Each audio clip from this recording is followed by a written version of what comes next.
Team player pack worth $100. Time to show off those skills while helping local families achieve affordable homeownership. Register at roguevalleyhabitat.org or call 541-261-3520. On the next Turning Point, Dr. David Jeremiah reveals how to claim the vibrant and abundant life God has for you in his series, A Life Beyond Amazing, 9 decisions that will transform your life today, right here on this station. This week on The John Ankerberg Show. In 1994, 20 Roman Catholic leaders and 20 evangelical Protestant leaders signed a document calling for Catholics and evangelical Protestants to be fully identified as brothers and sisters in Christ. But this document would raise questions over the crucial issue of justification by faith alone. What were those questions? Join me for The John Ankerberg Show weekdays at 4 o'clock right here on the Dove TV. It'll be encouraging and informative. Good morning to you. Welcome to Mornings on the Dove, where just about That is no joke, Barry. That's not a joke. That's real. Wake up to Friends in the Morning. Perry and Jerry, weekdays on Mornings on the Dove. A ministry moment on the Dove. Jesus came to us on a rescue mission. Right away from the beginning, the angel said, he shall save his people from their sins. And the fire that he came to save us from is much greater than even the fire in the Twin Towers. Because the Bible says that our God is a consuming fire, and it is a fearful thing to fall into the hands of the living God. One of the reasons that we really don't appreciate the grace of God and think that it's nice but not absolutely necessary is that we have no conception as to what it is that Jesus actually came to save us from. Blinded by sin to our own faults and our own inadequacies and failures, forgetting the holiness of God, we don't understand the gospel and appreciate it, and how far-reaching Jesus Christ's coming really was. A ministry moment on the Dove. You're watching the Dove TV, encouraging and informative for Monterey and the Central California coast. Seen on Channel 14 and these Dove TV affiliates.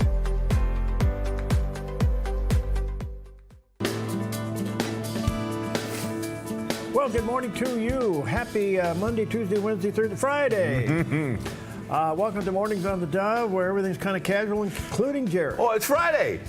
Yeah. It's Friday, Cash Friday. Anyway, yeah. Good morning to you. Boy, wow. So much in the news this morning. We have a lot to talk about. We'll get involved in that. We do have a new FBI director. And it looks like Hamas has broken everything that relates to any kind of a ceasefire. And now what? So we'll have all that for you coming up in just a few moments. Beautiful weather out there, a little bit of a change, and then by the end of next week, we'll have our spring teas. Good stuff all the way around. Yeah. All right, good morning to you. Anything special today? It is National Caregivers Day. It honors the healthcare professionals across the country providing long-term and hospice care. I have a sister who's a hospice nurse, and I have had many times sitting and listening to stories that she tells that are absolutely, I mean, they just pull on your heartstrings. I cannot say enough about hospice workers. They are angels. Yes, absolutely. And you know, it's interesting too, because, you know, people like my sister, they do that. That's what, you know, day in and day out. But we know a lot of caregivers are family members. And so it's not just the professionals out there. So all of you who are giving care, especially when vitally needed, our hats off to you. All right. Also, National Grain-Free Day. And of course, this is for folks generally who have allergies and things, autoimmune issues, and they can't eat grain. So there are substitutes and alternatives out there. I don't even know what they are. I don't even know how you get around a grain, you know, a grain allergy or something like that.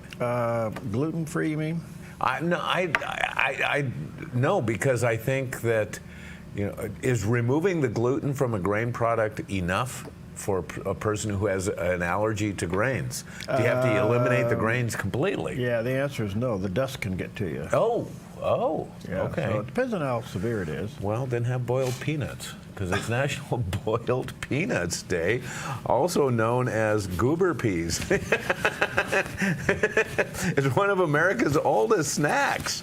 And I don't know, there are great health benefits to goober peas, but you know, peanuts themselves have great health benefits. Yeah. So boil up some peanuts. I think they're a little softer, aren't they? Now that you mentioned boiled peanuts, I guess I've had them and didn't even know they were boiled. Maybe. All right. But then on top of it, one last thing, and this a lot of us can get into, National Sticky Bun Day. Oh, all right. Check it out. That one's got pecans and stuff. Known as Schnecken, meaning snail in German, sticky bun is rolled into a sweet spiral resembling its German name. Still considered to be a Pennsylvania specialty, many believe the sticky bun's origins in the United States began in the 19th century. The German settlers brought their baking traditions with them when they began settling in and around Philadelphia. Wow. It's all good, except for people who have grain allergies. Sticky buns aren't going to work. Oh. Yeah, it's, it's flour. Yeah. Yeah, so it's wheat. Wow. So anyway, but if you put enough sugar on it, and of course, with a cup of coffee. There you go. It's wonderful. So that's what we got. All right. Well, he's gluten-free. He does the weather here. The beginning of a wet system is starting to move across the top of our region. So today in northern Oregon and southern Washington, a slight chance of rain in low 50s for Vancouver and Portland, a slight chance of rain and patchy fog in low 50s for Wilsonville and McMinnville. Moving down the Willamette Valley, patchy fog, otherwise cloudy with daytime high temperatures in the mid-50s for Salem, Albany, and Corvallis. In Eugene, cloudy and near 56 with showers moving in tonight. In central Oregon, partly sunny, then a slight chance of rain with a high near 50 in Prineville and 48 in Bend. Mostly cloudy in mid-40s in Sun River. Over in Boise, Idaho, mostly sunny and near 48. Along the Oregon coast, cloudy, then a chance of showers near 58 in Coos Bay, a slight chance of showers in mid-50s in Port Orford, mostly cloudy and near 54 in Brookings, and a slight chance of rain in 56 in Crescent City. In southern Oregon, increasing clouds with a high near 57 in Grants Pass, mostly cloudy and near 56 in Medford, partly sunny in Ashland with a high near 55. In the Klamath Basin, patchy fog, then mostly sunny in mid-40s. Into northern California, partly sunny in low 50s in Wairika, mostly sunny in mid-60s for Redding and Chico, sunny skies in Sacramento with a high near 66 and a calm wind. In the Bay Area, mostly sunny in Santa Rosa and Napa with daytime high temperatures near 67, mostly sunny in San Francisco with a high near 64 and a light west wind this afternoon, and today in San Jose, mostly sunny and near 70. It's a look at your Friday weather on the Dove. Okay, there's Jerry's other office, and boy, it is just beautiful up there. Yeah. It'll be a beautiful sunrise here in a few moments, and you can see people already in the parking lot. Yeah, oh, well, it's going to be a banner day. It's going to be a busy day on the mountain, and I'm telling you, they have been working on that mountain. They got the new grooming machines. They spent a lot of money on it. They're doing things on that mountain I've never seen them do in the many, many years that I've been skiing that hill, and so making it just much more navigable for people to get around the hill. For all you corduroy skiers. Yeah, corduroy. That's right. That's what the groomers make. Yeah. You get that fresh corduroy out there. If you can't ski fresh powder, ski fresh corduroy. There you It's go. good stuff. All right, good morning to you. All right, well, we're looking at Billy Graham. He teaches Paul's hope in the resurrection. The Bible talks about the hope of the resurrection. Paul speaks of the hope of the resurrection. And he said, if in this life only we have hope in Christ, we are of all men most miserable. Are you a Christian? You say yes. Somewhere when I was a boy or girl, I received Christ as Savior. But that's as far as it goes. Paul said, if it's in this life only that I have hope, he said, then I'm miserable. But he said there is out yonder a continuing city. There's a city whose builder and maker is God. There's heaven to come. And the Bible talks about the resurrection. Yes, we're going to be raised from the dead. Yes, there's the hope of the resurrection, and there's the hope of righteousness. For we, through the Spirit, wait for the hope of righteousness by faith, says Paul in Galatians 5:5. Now, this word really is the same as the word we use, justification. When God forgives, God says from the cross, I love you. I'm willing to forgive you of every sin you've ever committed. That means just as though you had never sinned. Wow. The simple message of the cross. Well, it's a central tenet of our faith. It really is. If the bottom resurrection line. didn't happen, it's all about nothing. All about nothing. Yep, but it happened. All the other religions have people in their tombs. Yeah. Yes. There's bones in there. That's right. All right, good morning to you. Well, let's take a look at some of the top stories. And as we speak, we'll have more on this coming up, excuse me, in just a few moments. But the terror attack in Israel last night on buses, and then with the return of 4 hostage bodies, come to find out it was the 2 babies, but not the mother. Right. This is horrible, and even leaders in the Middle East are saying this is barbaric. And so we'll keep you posted on that, and we'll have it for you in just a few moments with CBN Newswatch. In the meantime, Kash Patel gets through the Senate. The Senate floor vote was 51-49. Susan Collins of Maine and Lisa Murkowski of Alaska voted against him. All the other Republicans voted for him. It was 51-49. He becomes the next head of the FBI. Boy, some of the commentary on the liberal news networks last night about him, wow. I didn't hear that. Well, it is some of the most disgusting stuff I've ever heard. I'm thinking, really? Really? So the only thing they can do is demonize people, I guess. Yeah, yeah. They're pretty good at that, but yeah. Man, it was just nasty. But anyway, he has one thing in mind, go in there and clean it up. So we'll see what happens. Well, I think he's got a big job. Yeah. Yeah. And again, the terrorist attacks in Israel, we'll keep an eye on this. The 2 buses blew up. They found a bunch of bombs on other buses. And this is a violation of the peace treaty. And then the 4 bodies that were returned yesterday, they thought it was the mother and the 2 children and one other elderly gentleman. Come to find out it was the 2 children. After the autopsy, they discovered they were brutally murdered. They haven't identified the unknown body, and then the other one was the elderly man who was 80-something years old, and he was murdered. So it looks like the peace agreement has been totally violated. What happens now? Yeah. I really think what Israel will do in the next 24 hours is tell every Palestinian to get out of Gaza, and if not, you're going to die, because we're going to go in there and finish the job. Wow.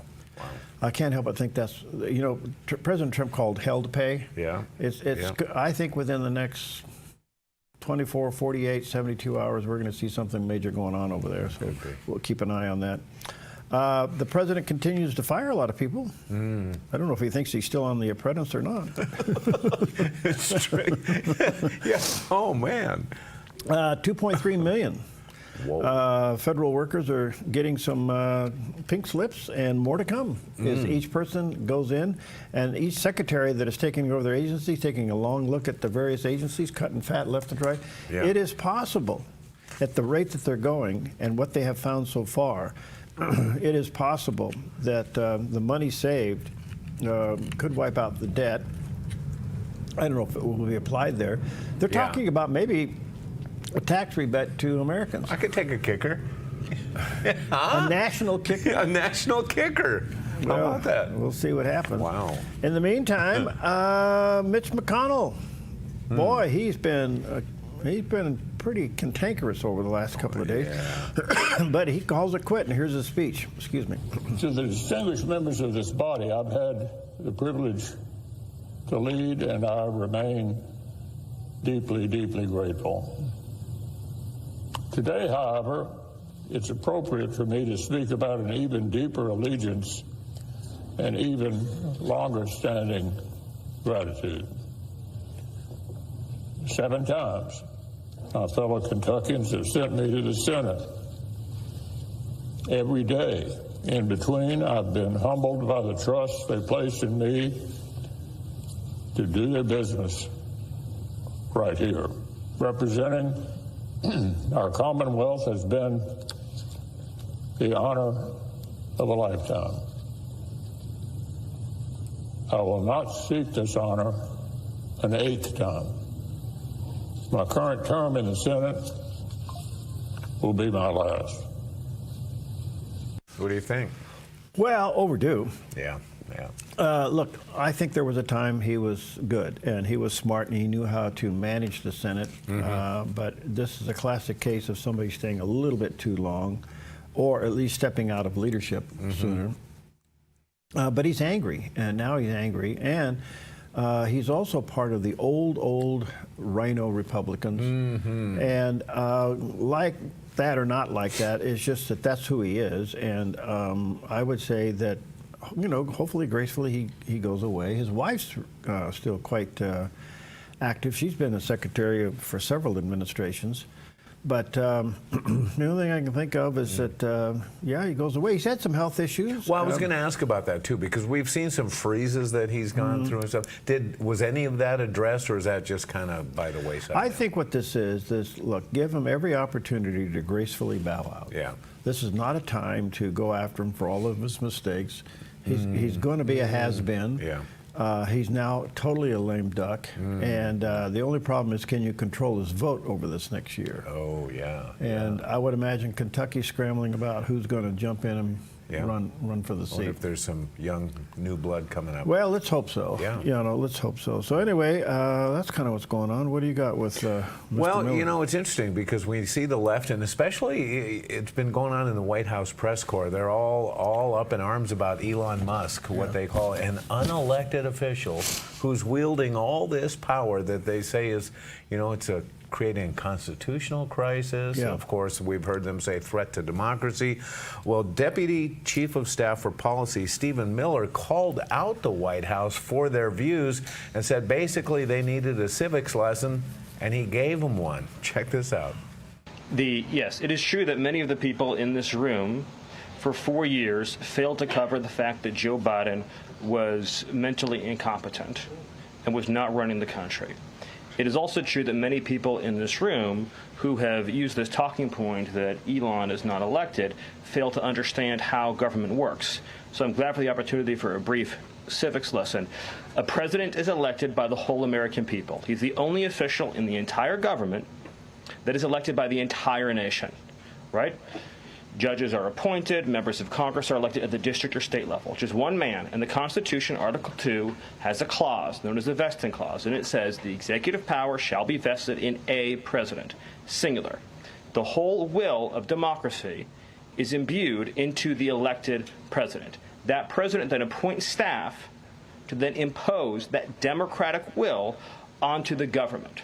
The threat to democracy, indeed the existential threat to democracy, is the unelected bureaucracy of lifetime tenured civil servants who believe they answer to no one, who believe they can do whatever they want without consequence, who believe they can set their own agenda no matter what Americans vote for. So Americans vote for radical FBI reform, and FBI agents say they don't want to change. Or Americans vote for radical reform on our energy policies, but EPA bureaucrats say they don't want to change. Or Americans vote to end DEI, racist DEI policies, and lawyers of the Department of Justice say they don't want to change.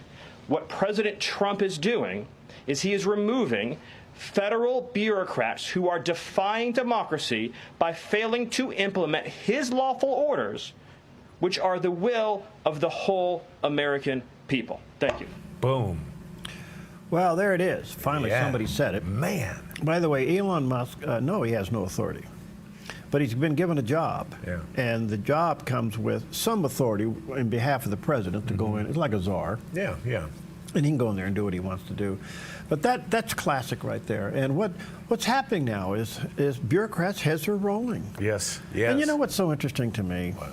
Both left and right through the years said they're going to go to Washington and clean it up. Yeah. Nobody does. Nobody does. Right. And now we're in the in the middle of one of the most massive cleanups we've ever seen in the history of our country. And we're all bent out of shape. Right. Yeah. And these who are attacking and saying this is a constitutional crisis, that you have Elon Musk, this unelected official, going out and doing all this stuff, they all forget what they gave to Fauci. Fauci. Who elected Fauci? Who had more power to alter our lives than Fauci? Yeah. Man. By the way, the post-science on the vaccine is horrific. It is. More and more coming out. And folks, you need to pay attention. I don't know if this is going to be on RFK Jr.'s agenda. I would imagine somewhere down the road it's going to pop up. But when you have liberal universities and science organizations beginning to say that the side effects, the long-term side effects of the vaccine are absolutely horrific, and Fauci is the guy. He's the guy. You know, oh, by the way, he got pardoned, didn't it? But did a judge waive that? I don't know. I read something that said, Judge, well, I'm going to have to look it up. Basically, it said, we've never seen any people get pardoned who hadn't been accused of a crime. Oh, the preemptive pardon. Yeah, the preemptives. Maybe they can be challenged. Yeah. I don't know that. But got to remember, these are federal pardons. So the question is, can a collective number of state attorney generals get them? Oh, yeah. That's an interesting So that's a different can of worms. All right, well, we're doing everything we can to keep Jerry in his seat. We'll be right back.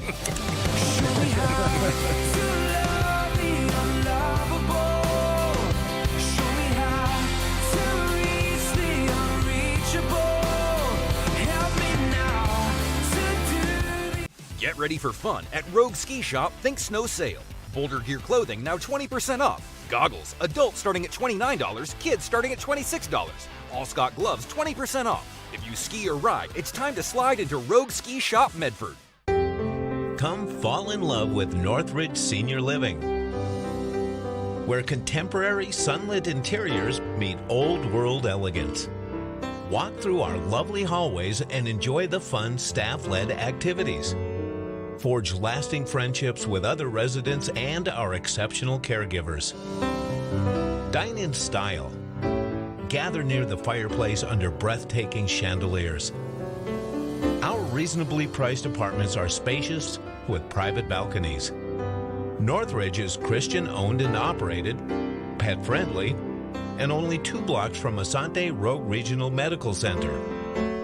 On-site 24/7 in-home care is available. We also offer senior adult daycare where your loved one can spend the day with us and the evenings with you. Northridge Senior Living, your home. Your property demands equipment with more reliability, durability, and versatility built in. Kubota equipment is ready to get the job done right.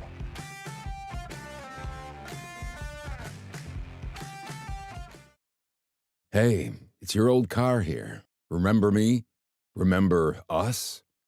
You barely even turn me on anymore. It's clear you don't need me, but that's perfectly fine, my friend, because you can choose to give this old car new purpose and donate. There are incredible nonprofits out there that accept cars just like me. So call or donate online.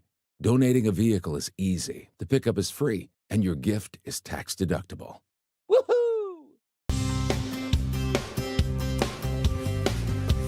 Welcome back. Happy Friday to you. Just a little bit of news. It's always great when it happens, when Democrats and Republicans can get together and work together. Mm-hmm. We've seen it in our state history in the past when there was even amount of people in the House and they had co-chairs and all this.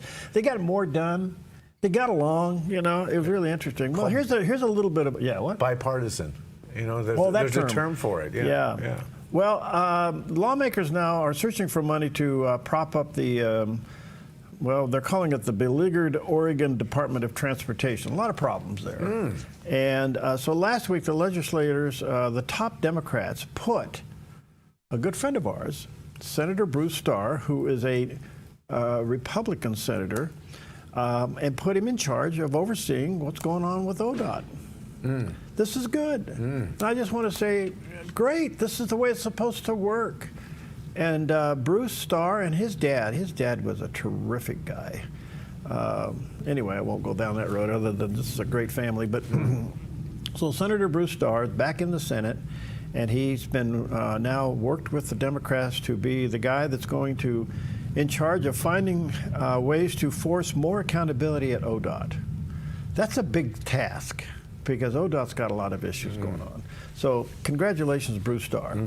A little backyard bragging, you know, I love working with the Salvation Army. I think the Salvation Army is one of the great organizations. they're kind of like Samaritan's Purse in that they're always there helping the underdog. Samaritan's Purse more in a, humanitarian relief. Salvation Army there to help people get off of the drugs, get off the streets, help them out, help them up, not out, and all that. So we always got involved with them for various projects through the years. And so in the last couple of years, we've had this bell ringing contest. And so the bell ringing contest, which is so much fun because they do it in groups. So we had to ring the bell against all the other radio and TV stations in town. All right. Okay, so there was a day where the media goes out and rings the bell. Okay. Well, guess what? You're the champ. We are 2 years in a row. And you did it. You shouldered it all. You did it. So here it is. We got a little. So last year, in the 2 hours I sat out there and freeze my off, we raised $3,270.97. So a little bragging. But let me say something about the Salvation Army. I don't know how it works. It's God's economy. Somehow a dollar goes in and $3 comes out. I don't know how that works. It's kind of like Samaritan's Purse. They do the same thing. $1 in, $3 out. And Salvation's the same way. They got some great projects. They're going to increase Hope Out this year. Put in, I don't know what it is, a bunch of more apartments to help people. But Randy and the team over there, thank you guys. So there we are. We're proud to say that we 23 and 24 media bell ringing champs. Wow, that is awesome. So, but it's not me. It's you guys. No. You were the only one out there. You're the one that did it. Well, you guys all bailed on me. Well, next year, hey, you guys. It's team effort next time. Well, you know what I was up against? I was up against BBSI over at the other door. It's Fred Meyer. Oh yeah. They had a band. And they're giving out ice cream. No way. Yeah. And you still whooped them? And I'm over here on this door, and I'm by myself. It's cold. And I'm handing out Harry and David truffles. Oh, I see. All right. Anyway, no, it's you folks who listen and watch the Dove. You came out and you supported. And listen, this is a great organization doing a great work. So anyway, a little backyard bragging. And we're giving away something, right? Yeah, we're giving away ski passes to Mount Ashland, and it couldn't be any better up there. You can still get in because we still have more to give away. All you have to do is go down to the Rogue Valley Ski Shop on East Jackson Street and get signed up. They got it right in the front on the front counter. But the winner for today is Noah Teixeira from Grants Pass. Noah, you are going skiing on us. Congratulations. Noah. Yeah. Hey. Or boarding, whichever. Light your fire. Noah. Yeah. That's cool. Yeah, it sounds good, and you want to jump on a boat or something, too. Hey, did you see this story? I'm going to read this post that Donald Trump put on social media. You're probably aware, maybe you've heard of the congestion toll, a tax, a levy that was being imposed on people going into central Manhattan. Because they say there's so much congestion that if you drive in Manhattan at a particular hour, you get taxed just for using the road. And the federal authorities stood behind it, saying that the federal highways led to this, so they approved it and they allowed New York to continue with it. Well, Donald Trump stopped it. And then he posted this after he stopped it. Check it out. He says, this was Wednesday. He says, congestion pricing is dead. Manhattan and all of New York is saved. Long live the king.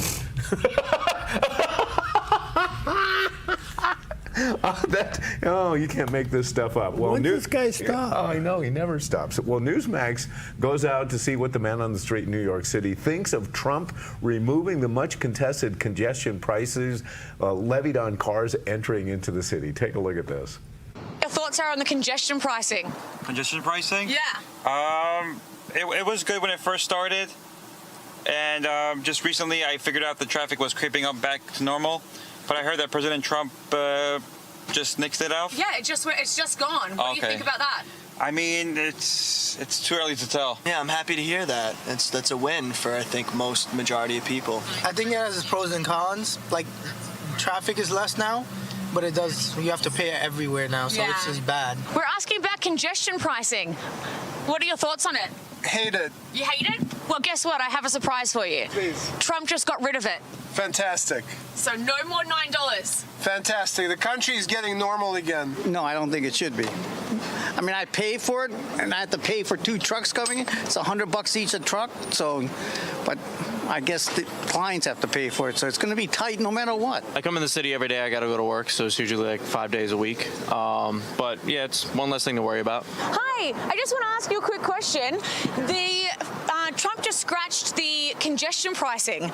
Trump is amazing. Yeah? Yeah. How do you feel about the congestion pricing in the first place? Yeah, it stinks. So that's no good. So I'm glad it's gone.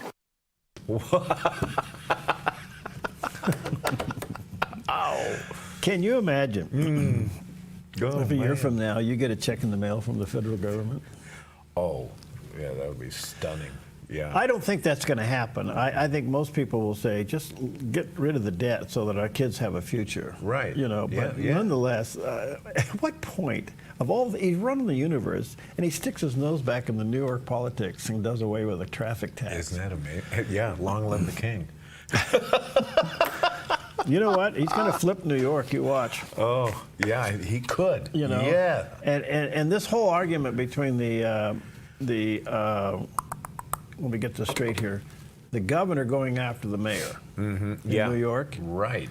This is going to blow up in their face. I think so. But what you have here is the governor seeing a weak mayor trying to exercise something that shows that the Democrats are pure, and that we need to throw one of our own bums out. Oh, yeah. Yeah. So see how righteous we are? Right, We're going to throw the bum out that criticized the administration for their flawed immigration policy. That's the guy we're going to sacrifice. Okay, so the other thing I don't understand, so I want to be fair here. All right. I don't understand why the FBI was withdrawn from his case.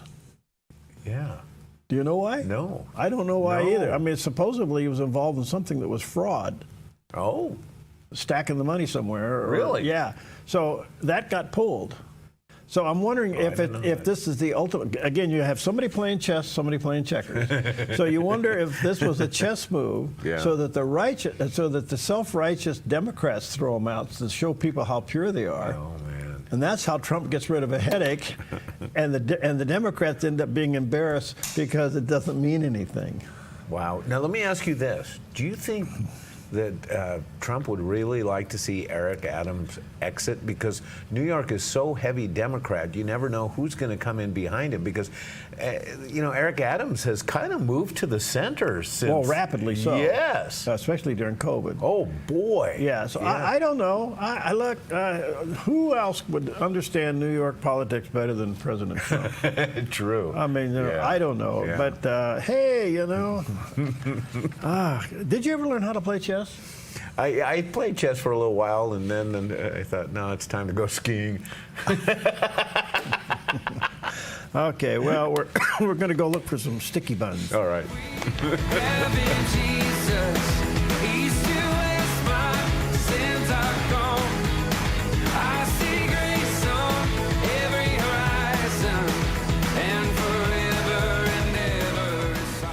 Welcome to Rise Direct Primary Care. Imagine a healthcare experience where you're known by name, cared for like family, and treated with compassion. How is that possible? With an affordable, flat monthly membership, you receive unlimited primary care and minor urgent care visits. No insurance needed. At Rise Direct Primary Care, we offer a friendly, affordable healthcare experience where you get a whole hour with your provider. Located in Central Medford and accessible by phone or text, we can typically get you in the same or next day. We prescribe urgent care medications directly from our office, saving you a trip and wait time at the pharmacy when you'd rather be at home getting better. Personalized medical care with a human touch. Rise Direct Primary Care is all about healing the sick with compassion and keeping the healthy healthy. Rise Direct Primary Care. We're here for you. Visit risehealthdpc.com or call or text us 541-827-8603. 541-827-8603.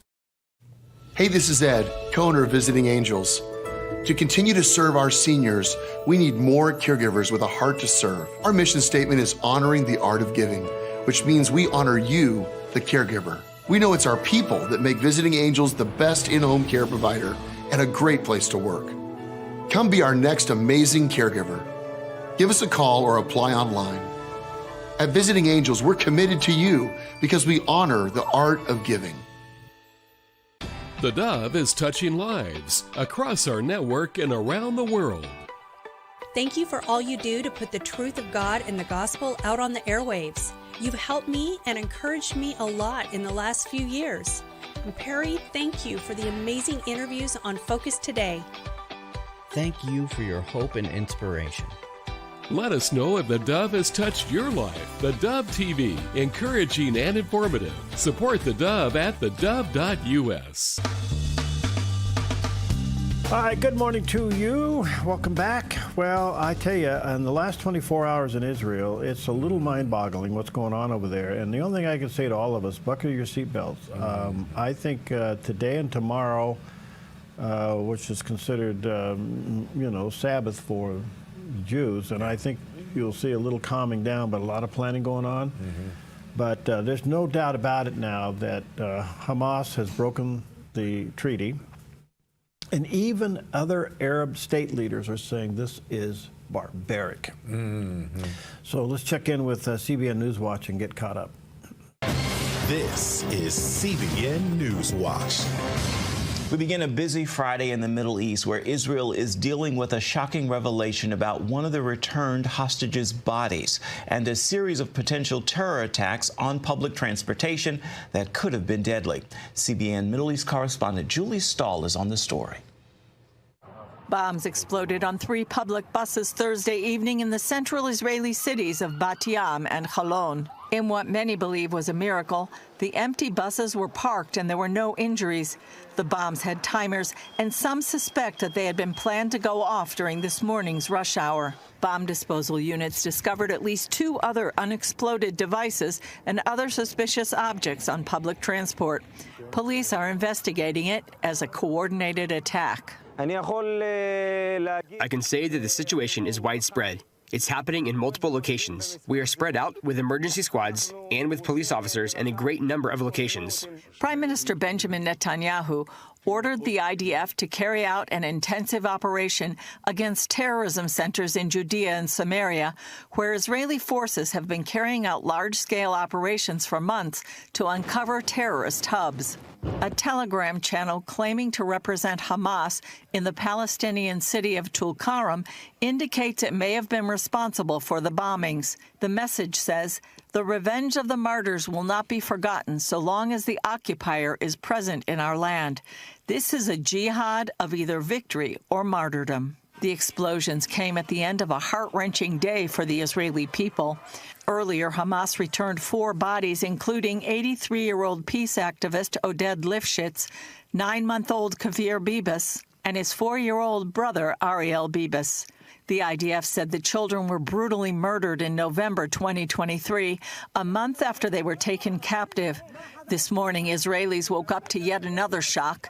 The body that was supposed to be the boy's mother, Shiri Bibas, was not hers, nor that of any other hostage. President Isaac Herzog wrote on X, "This is a shocking and horrific violation of the ceasefire agreement, another cruel act by the terrorists of Hamas who continue to show utter disregard for humanity." In an interview with CNN, Adam Boehler, U.S. envoy for hostage affairs, agreed it's a clear violation of the agreement and says Hamas needs to turn over the body quickly. If I have one piece of advice for Hamas now, it's not only do you need to release her body immediately, but we have the bodies of 4 Americans that are still there, and we have 1 American, Don Alexander. He needs to come home, and if I were them, I'd release everybody, or they're going to face total annihilation right now. This weekend, Israel is due to receive the last 6 live Hamas hostages from the first phase of the agreement. Julie Stahl, CBN News, Jerusalem.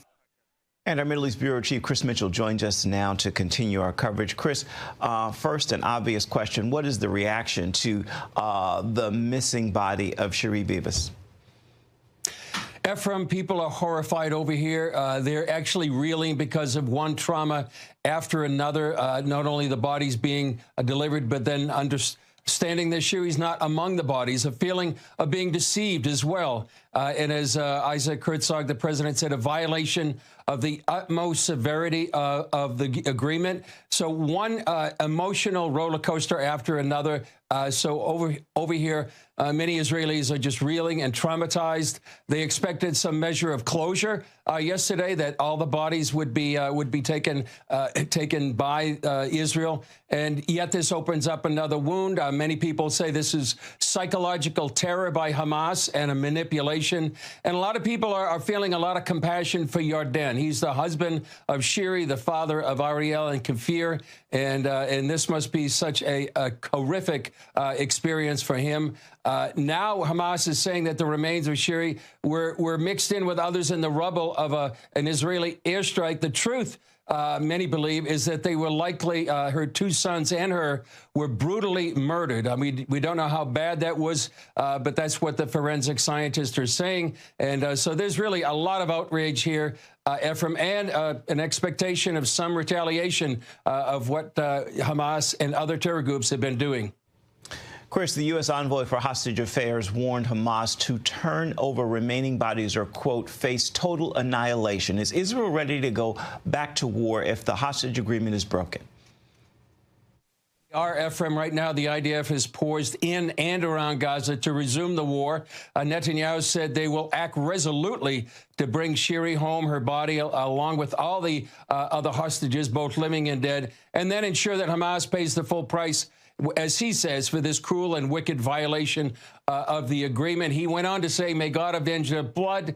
We, too, will take revenge. It remains to be seen exactly what Israel can and will do right now, Ephraim, because the sticking point and the dilemma for Israel has always been, they can go in and sort of have hell to pay, as President Trump has put it. But what about the fate of those living and dead hostages, that is? You can't wrap your head around this. I think it's going to be a really tough couple of hours here, couple of days. All indications are they have broken the peace treaty or the ceasefire treaty agreement. And now what do you do? What do you do? I think there's 20 hostages. They've already have reported they believe 10 of those are already dead. And doing what they did by sending out a body that wasn't even a hostage as a decoy. I don't know if you can't wrap your head around such savage action. It's the worst. It's just it's mind-boggling to try to process what's going on here. I can almost assure you that we're going to see some major response. Yeah, I think so. Yeah. So this nonsense has to stop. Yeah. So we'll see what happens. All right, let's check in with the weather. It is Friday, and if you're going to do something, well, this could be the weekend to do it. The beginning of a wet system is starting to move across the top of our region, so today in northern Oregon and southern Washington, a slight chance of rain in low 50s for Vancouver and Portland, a slight chance of rain and patchy fog in low 50s for Wilsonville and McMinnville. Moving down the Willamette Valley, patchy fog, otherwise cloudy with daytime high temperatures in the mid-50s for Salem, Albany, and Corvallis. In Eugene, cloudy and near 56 with showers moving in tonight.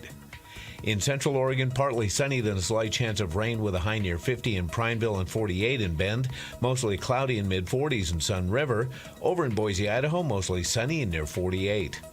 Along the Oregon coast, cloudy, then a chance of showers near 58 in Coos Bay, a slight chance of showers in mid-50s in Port Orford, mostly cloudy and near 54 in Brookings, and a slight chance of rain in 56 in Crescent City.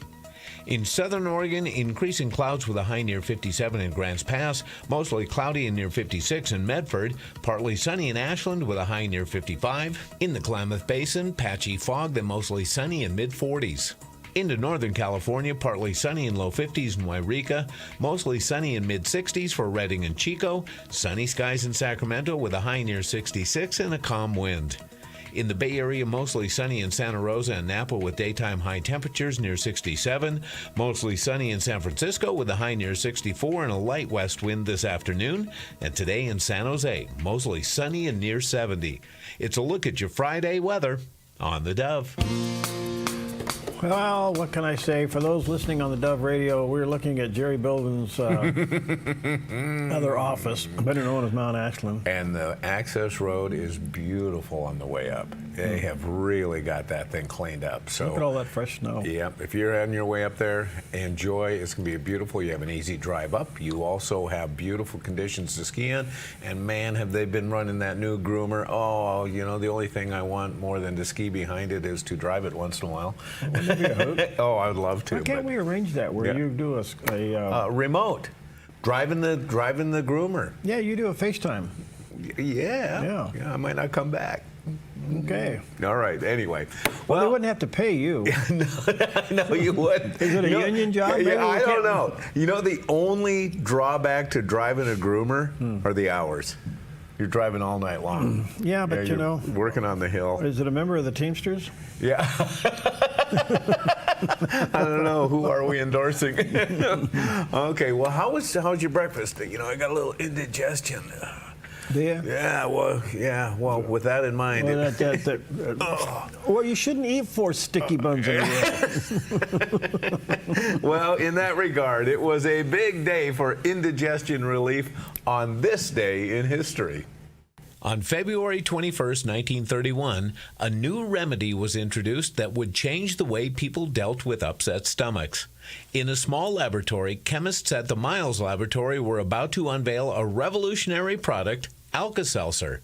The sound of fizzing in a glass marked the moment when a simple tablet dissolved in water created a bubbly solution that promised relief from heartburn, indigestion, and headaches.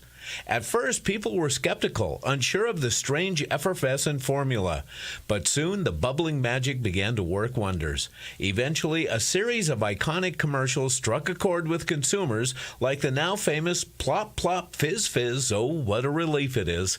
And people across the country were turning to the sparkling solution for comfort.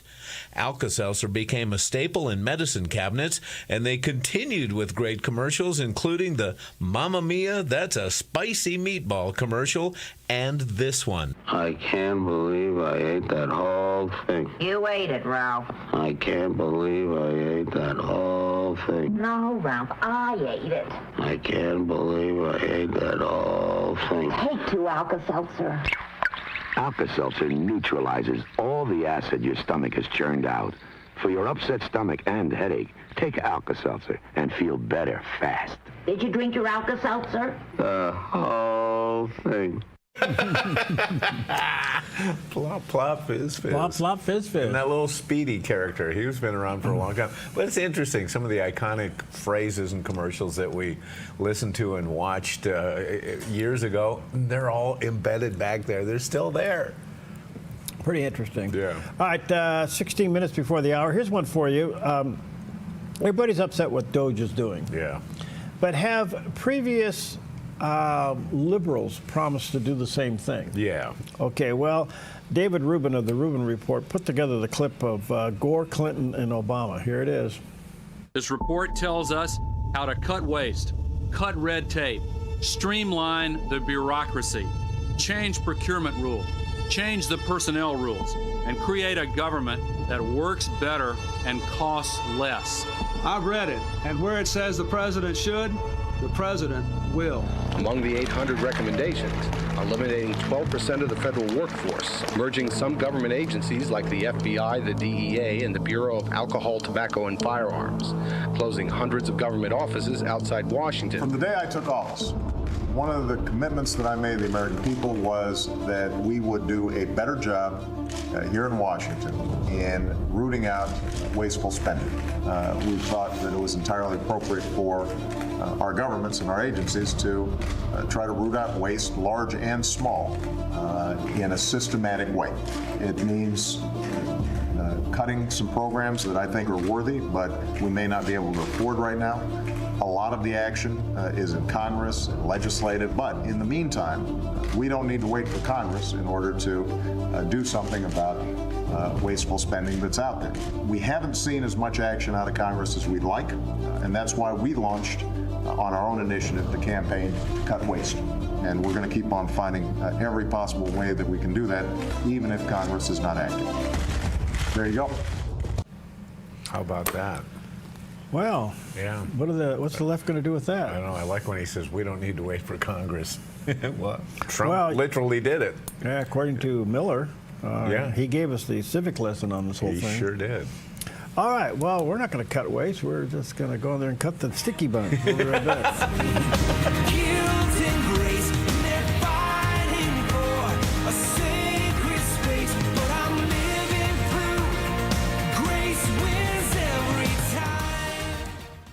Bulls, bears, and other market beasts.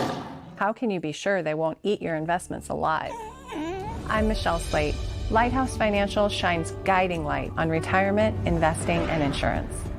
As you navigate the stormy seas of investing, Lighthouse stands out as a beacon of hope, offering you wise counsel and biblically responsible investing.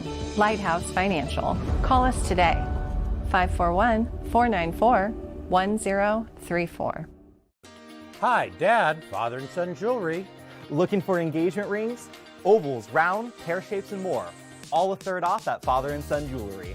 And let's not forget about our fellas. With Lashbrook, you can have it your way. From plain bands, precious or alternative, thick or thin, we can add stones, engravings, and inlays.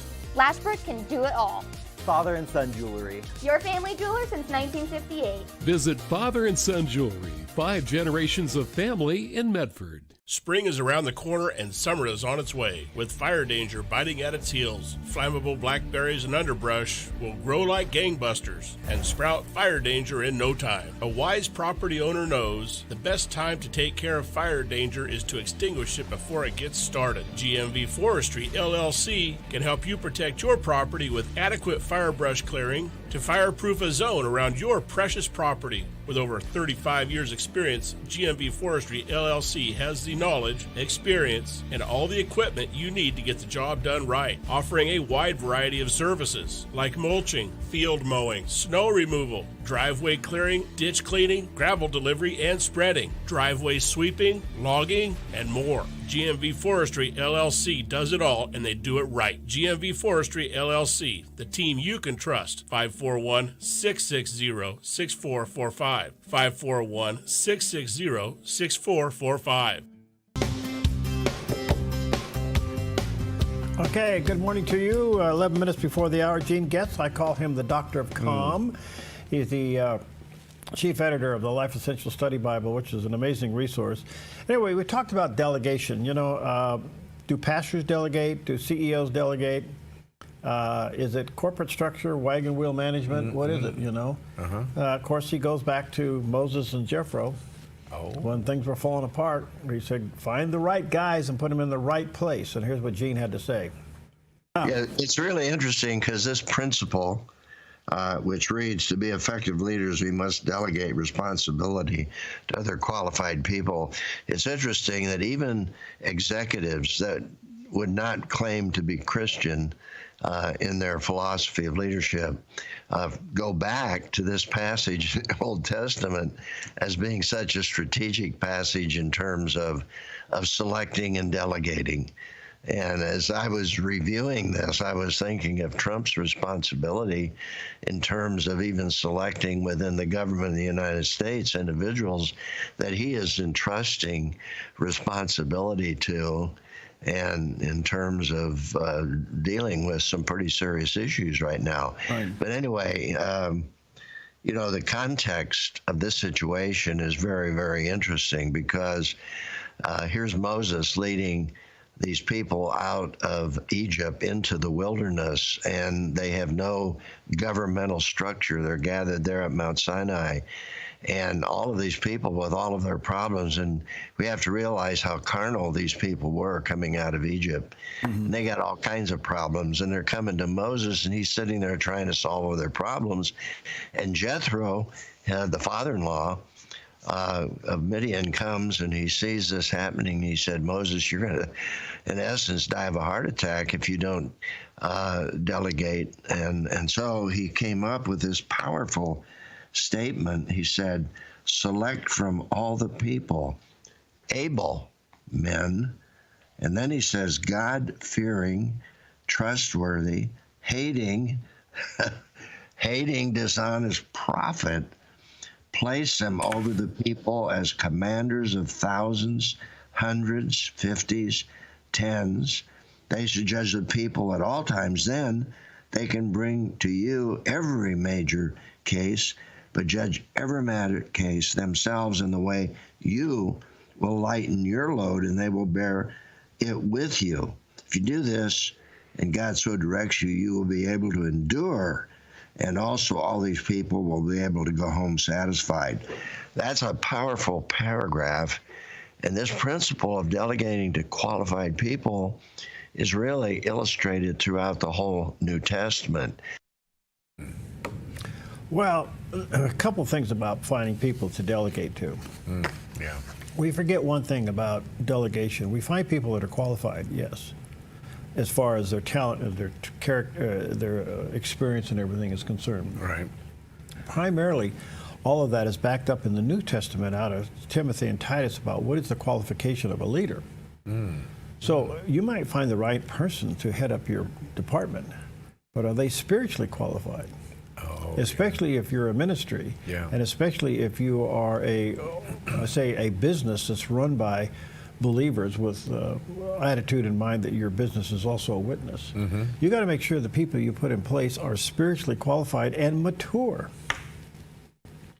Now that puts you in a very judgmental position. Well, yeah. But at the same time, it's your responsibility. Yeah. So think about that. All right. Good morning to you. Happy Friday. Dr. Tim Murphy will be back with me. It's always good. He served 8 terms in Congress. He's a psychologist, and he got healed and he got out. But we have a lot of good things to talk. Will mental health be a part of the administration's reorganization? Addressing mental health. Oh, I wonder. From a different perspective. Yeah, I wonder. Yeah, we'll talk about that. All right. Well, this is interesting. Operators of a snow village in China took some heat when visitors realized the snow was fake. Check this out. A snow village attraction in China temporarily shut down and apologized to visitors for using fake snow made from cotton and soapy water. The Chengdu Snow Village in Sichuan Province issued an apology on social media after facing online criticism from visitors who arrived to find the snow was an unconvincing mix of cotton and soapy water. The attraction's operators said the recent unusually warm weather forced them to use fake snow. The statement said, "It did not achieve the result we had anticipated, but left a bad impression among tourists. We are sincerely sorry for not being able to exhibit a real snow scene and making visitors change their travel plans. Refunds were provided to unsatisfied visitors." The village has since closed down, and market regulation authorities are investigating the tourist attraction for suspected false advertising. No, wait a minute. Fraud in China? In China. I didn't know there was such a thing as false advertising. I guess so. What do you do with that? I think you close that place down and head to the mountains. Go get some real snow. Oh, how much money did they spend making that stuff? I don't know. It's weird. And China has done interesting things like this as tourist attractions. They recreate sometimes these alpine European cities, and they built this one on a lake, and it's just like this place in Europe, and that people go in to view it. They want their tourists to go there instead of going to Europe to see the real thing. So Snow Village is kind of right in line with how they present these things for their tourists. Okay, but are you allowed to just go recreate in China? I don't know how that works, Perry. I really hey, honey, let's go to the Snow Village today. Okay, you get vacation passes. You get to go over here. You get to go to the Snow Village. I don't know. I don't know. I don't want to be over-restricted. It seems to be contrary to the image. Yeah, I would think so. There aren't any Disneylands in China, are there? Well, wasn't there one at one time? I don't know. I know they. Oh, no, that was Russia, I guess. Well, I think they went over in Paris and some other places, but I don't know if they've ever expanded over into China. Yeah. That would be interesting, but. Wow. Yeah.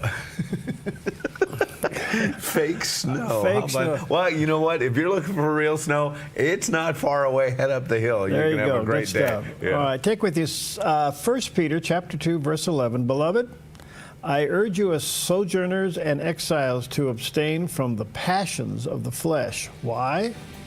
Because it rages war against your soul. Boy, that's a big amen. That take that under consideration today. Sticky Bun Day, get that, and stick around. We got some more coming your way in just a few moments. Love the Lord your God with all your heart, with all your soul, with all your mind, and with all your strength. With all your heart, with all your soul, with all your mind.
Finding that next great series to binge watch is fun, but your neck, shoulders, and body don't count that as me time. Hi, I'm Tamara Miller, owner of Organic Element Spa, and I invite you to put down the remote, get off the couch, and schedule yourself some real me or we time with your favorite service, like one of our many massages, couples massages, or facials. Your health, safety, and comfort are always top priority with us at Organic Element Spa. We can't wait to see you. Book your appointment today. In the heart of the Rogue Valley, RVTD connects us all, not just through miles traveled, but also through time. 50 years ago, public transportation laid the foundation for growth in Southern Oregon. These early buses didn't just carry passengers, they carried progress, connecting communities and fueling dreams. Today, RVTD moves with the pulse of the Rogue Valley.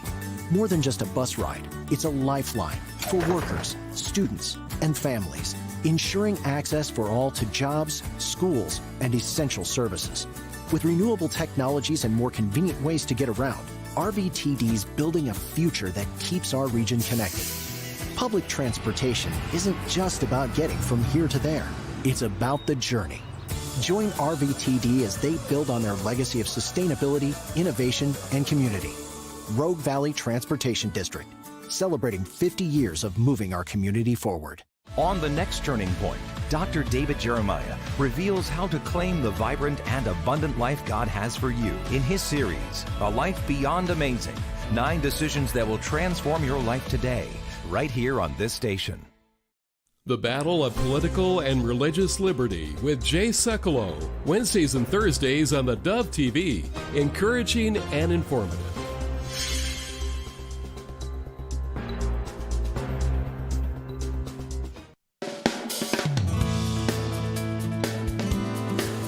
Well, good morning to you. Happy Monday, Tuesday, Wednesday, Thursday, Friday. Welcome to Mornings on the Dove, where Jerry Bilden shows up barely.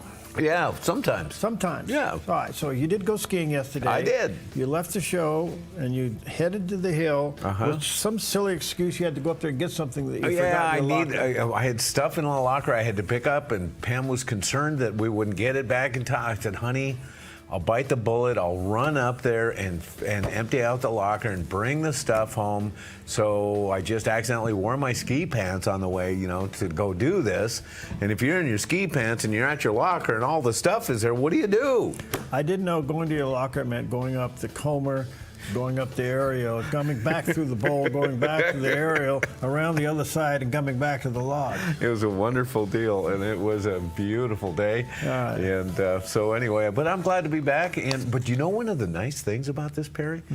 You can do the morning show here, and you can get out. You can go up to the office and change real quick. You can get on the hill before the lifts open. You can catch a first chair. Well, let me ask you this. Yeah, what? Do you have any openings where you work? need a job like that. But then, you know, about 1 o'clock in the afternoon, I come dragging myself back in here to finish the work I didn't get done. There you go. Yeah, so, all right, good morning to you. Happy Friday. A lot going on in the news. I mean, a lot going on in the news. We'll try our best to get you caught up. Anything special today? Yes, it is National Caregivers Day. It honors the healthcare professionals across the country providing long-term and hospice care. And I mentioned I have a sister who's a hospice nurse, has been for many years, and I've had the chance to sit and talk with her about some of her experiences, and it is just, it tugs on your heart. It really does. So for all of you who provide that very special type of care, our hats off to you. But I also mentioned that it's not just healthcare professionals who provide care for those who need it, and oftentimes it's family members. Yes, it and is. sometimes friends. Right. So our hats off to all of you. Also, National Grain-Free Day, recognizing the difficulties of a restricted diet. Oftentimes people have to stay grain-free because of allergies or autoimmune issues. So I don't know how that works. I really am not familiar with the alternatives and how you step around some of those things, because it seems as though you got to be really careful. You know, like white flour is in just about everything these days. And so sticky buns. Sticky, well, that's coming up. Hold your horses. It's also National Boiled Peanuts Day, also known as goober peas. And I'm not really up on this one, but this came out of the South. And whether your peanuts are roasted or boiled, I may have had a boiled peanut and didn't know it. Yeah. I don't know about that. No, I don't know. And then, as you mentioned, it is National Sticky Bun Day. It is rolled up and dripping with a sweet, sugary topping. It's perfect with a hot cup of coffee in the morning or as an after-dinner sweet. Known as Schnecken, meaning snail in German, the sticky bun is rolled into a sweet spiral resembling its German name. Still considered to be a Pennsylvania specialty, many believe that sticky buns' origin in the United States began in the 19th century. German settlers brought their baking traditions with them when they began settling in and around Philadelphia. So thank you for bringing sticky buns to the U.S. It is a delight, so enjoy. That's what we got.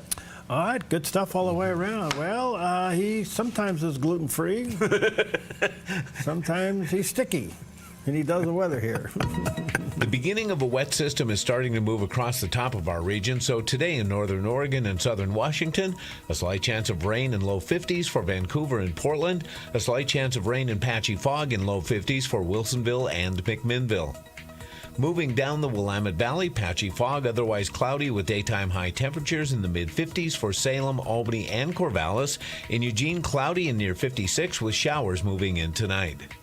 In central Oregon, partly sunny, then a slight chance of rain with a high near 50 in Prineville and 48 in Bend.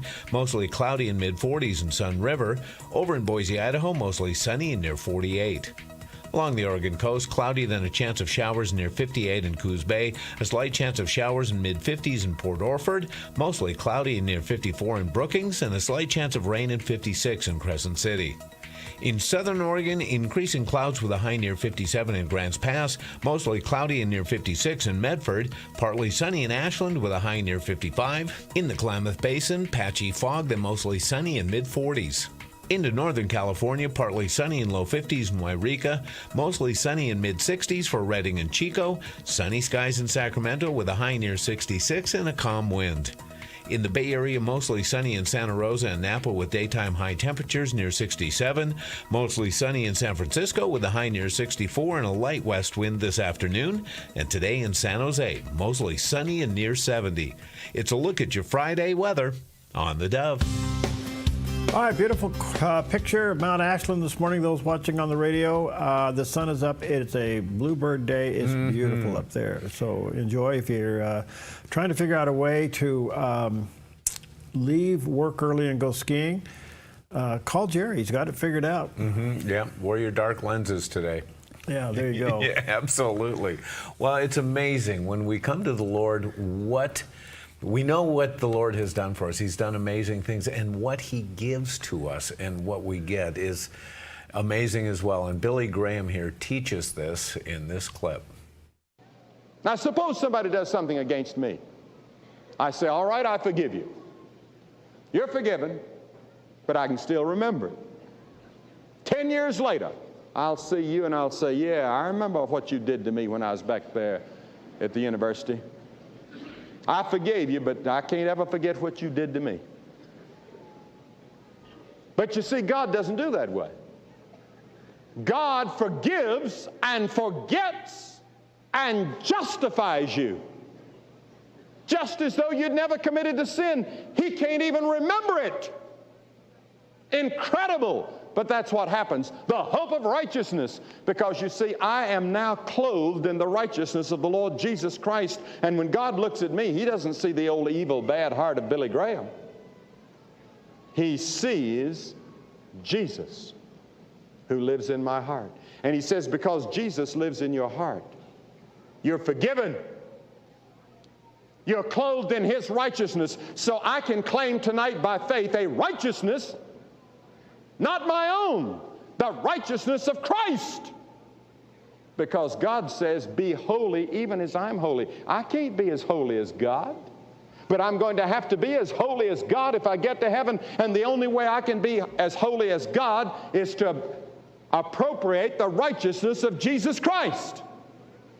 So when I get to the gates of heaven, they're going to look at my clothes and they're not going to see this old suit I've got on. They're going to see that I'm clothed in the righteousness of Christ. And I'm going to go in on the merits of His shed blood on that cross. Yeah, there it is, the gospel in a nutshell. All right, good morning to you. Let's take a look at some of the top stories this morning. A couple of things going on. Late yesterday, the Senate did approve Kash Patel to become the new FBI director. The vote was 51 to 49. Two Republicans voted against him, Susan Collins of Maine and Lisa Murkowski of Alaska voted against him. All the other Republicans voted for him. So the vote on the Senate floor, 51-49. The vote in the committee was 51-47. So you can see what those two Republicans did. So anyway, he moves on. He will be sworn in, and everybody's saying, "Hold on, here he comes." Hold on. Well, you know, I have a question for you on this too, because we've seen some very contentious hearings, confirmation hearings through the years. You know, I go back to, well, you know, getting borked. Yeah. What Clarence Thomas went through. We saw with the sitting justices and somehow cantankerous and how difficult it was. There were some extremely vile comments thrown at Kash Patel through this process. Is it getting worse? Well, I think what's interesting, look, the Senate hearing process is a process, and you're certainly welcome to ask any question you want. What bugs me more than anything else is the lack of civility outside of the committee hearings on the press. They went after this guy. They were just flat. It was an all-out assault on his personhood. Right, yes. And so, I don't know, hopefully America sees through this baloney. Yeah. You know, the more the left pushes against the right under the atmosphere that we're in right now, the more damage they're doing to themselves. I mean, there's certain things that Carville said that's right. Play possum. Yeah, he's encouraging Democrats to just sit back. Yeah, but he's also attack. saying that the ball will come to them. I don't think so. But look, I don't know. It's nasty. Yes, I guess the question you ask is, it seems like there is no filters anymore. Yeah. There's no respect. You can have every right to ask tough questions.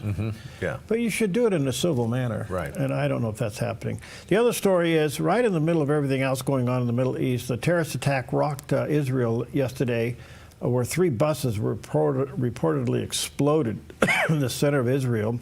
And then they found explosions on other buses, or devices, I should say, that were set to go off during the commute. Well, this now looks like it's a clear violation of the ceasefire, not to mention the problems with the bodies that were sent back yesterday, hostages. They were thinking it was the mother and the 2 children, 1 elderly man. After the review, they found out that the 2 bodies of the children were there, but the third body was not the mother. In fact, it wasn't even a hostage. I mean, you talk about, oh gosh, this is just sheer evil. Yeah. This should silence everybody that has any problem with this whole Hamas, Palestinian, Gaza mess. Right. So I don't know what's going to go on. We'll have, CBN Newswatch will tell you about that coming up in just a moment. In the meantime, I think the president is trying to find the balance between being president of the United States and host of The Apprentice. I think he likes the term "you're fired." Yeah, he's been saying it a lot. Apparently, he's doing it 2.3 million times. But boy, the downsizing of the federal government is happening at a rate that has just got people's heads spinning. And Jerry has a civics lessons for us coming up in a moment, because this is really powerful. Yeah. And then the other thing is that Senator McConnell finally has said he won't run again, and here's his comments. Come on, guys. To the distinguished members of this body, I've had the privilege to lead, and I remain deeply, deeply grateful. Today, however, it's appropriate for me to speak about an even deeper allegiance and even longer standing gratitude. 7 times, my fellow Kentuckians have sent me to the Senate. Every day in between, I've been humbled by the trust they placed in me to do their business right here. Representing our Commonwealth has been the honor of a lifetime. I will not seek this honor an 8th time. My current term in the Senate will be my last. Okay, so he's not seeking re-election. He's up in 2026 next year, which means that he just opened the door for campaigns to start in Kentucky. Yeah. And we'll see how this goes. Look, there's no need to get on him now. He's going out. But in the last couple of years, he became pretty soured in so many ways. Very powerful. You know, when he was a majority leader, he knew how to run it. Yeah, you know? yeah. But he's had rapid declining health, and he's kind of like the old guard. Yeah. And life's gone past him pretty fast. It seems as though he's not a fan of the president. No. Will he work with the president in the time that he's got left? Well, I think that's is the he going to problem. be rogue or what? Well, think about this. What has he got to lose now? Nothing. So he can oppose this president all day long. Right. So that means Senator Thune, who picked up, has to manage him. Mm-hmm. Yeah. So which is going to be kind of interesting. Man. Well, I think there's another point here, and that is I don't believe that Mitch McConnell wants to go out with a black eye.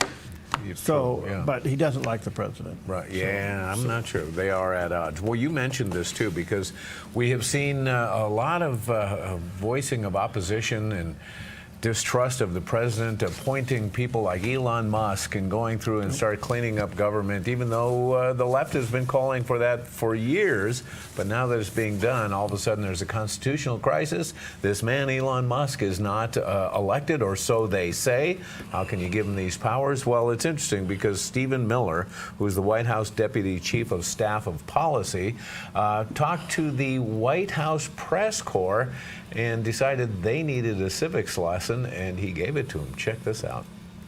Yes, it is true that many of the people in this room for 4 years failed to cover the fact that Joe Biden was mentally incompetent and was not running the country. It is also true that many people in this room who have used this talking point that Elon is not elected fail to understand how government works. So I'm glad for the opportunity for a brief civics lesson. A president is elected by the whole American people. He's the only official in the entire government that is elected by the entire nation, right? Judges are appointed, members of Congress are elected at the district or state level. Just one man. And the Constitution, Article 2, has a clause known as the vesting clause, and it says the executive power shall be vested in a president, singular. The whole will of democracy is imbued into the elected president. That president then appoints staff to then impose that democratic will onto the government. The threat to democracy, indeed the existential threat to democracy, is the unelected bureaucracy of lifetime tenured civil servants who believe they answer to no one, who believe they can do whatever they want without consequence, who believe they can set their own agenda no matter what Americans vote for. So Americans vote for radical FBI reform, and FBI agents say they don't want to change. Or Americans vote for radical reform on our energy policies, but EPA bureaucrats say they don't want to change. Or Americans vote to end DEI, racist DEI policies, and lawyers at the Department of Justice say they don't want to change.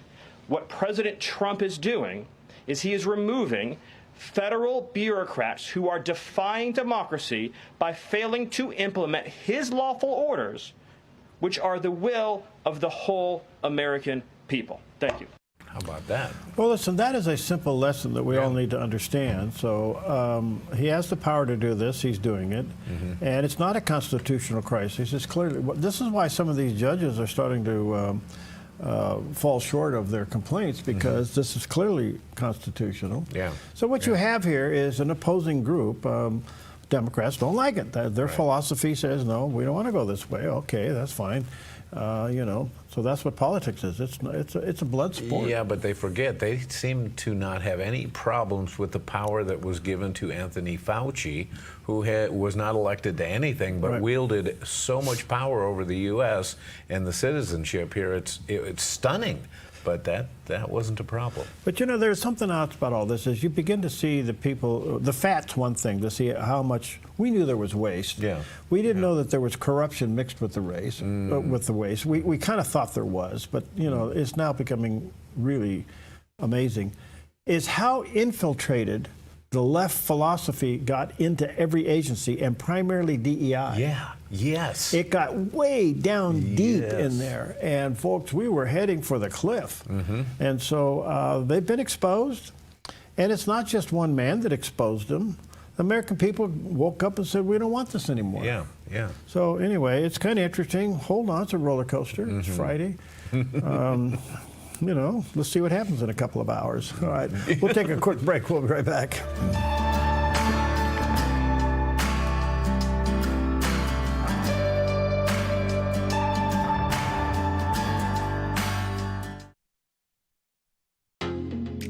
It's your time to fly.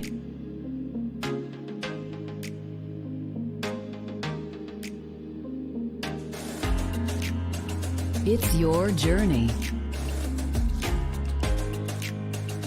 Let's make it friendly. We are your airport. Fly MFR. Owning a small business is kind of a big deal. State Farm agent Rory Wold can help you find the right insurance coverage at the right price. Call Rory for a quote today. Come fall in love with Northridge Senior Living, where contemporary sunlit interiors meet old world elegance. Walk through our lovely hallways and enjoy the fun staff-led activities. Forge lasting friendships with other residents and our exceptional caregivers. Dine in style. Gather near the fireplace under breathtaking chandeliers. Our reasonably priced apartments are spacious with private balconies. Northridge is Christian owned and operated, pet friendly, and only 2 blocks from Asante Rogue Regional Medical Center. On-site 24/7 in-home care is available. We also offer senior adult daycare where your loved one can spend the day with us and the evenings with you. Northridge Senior Living, your home.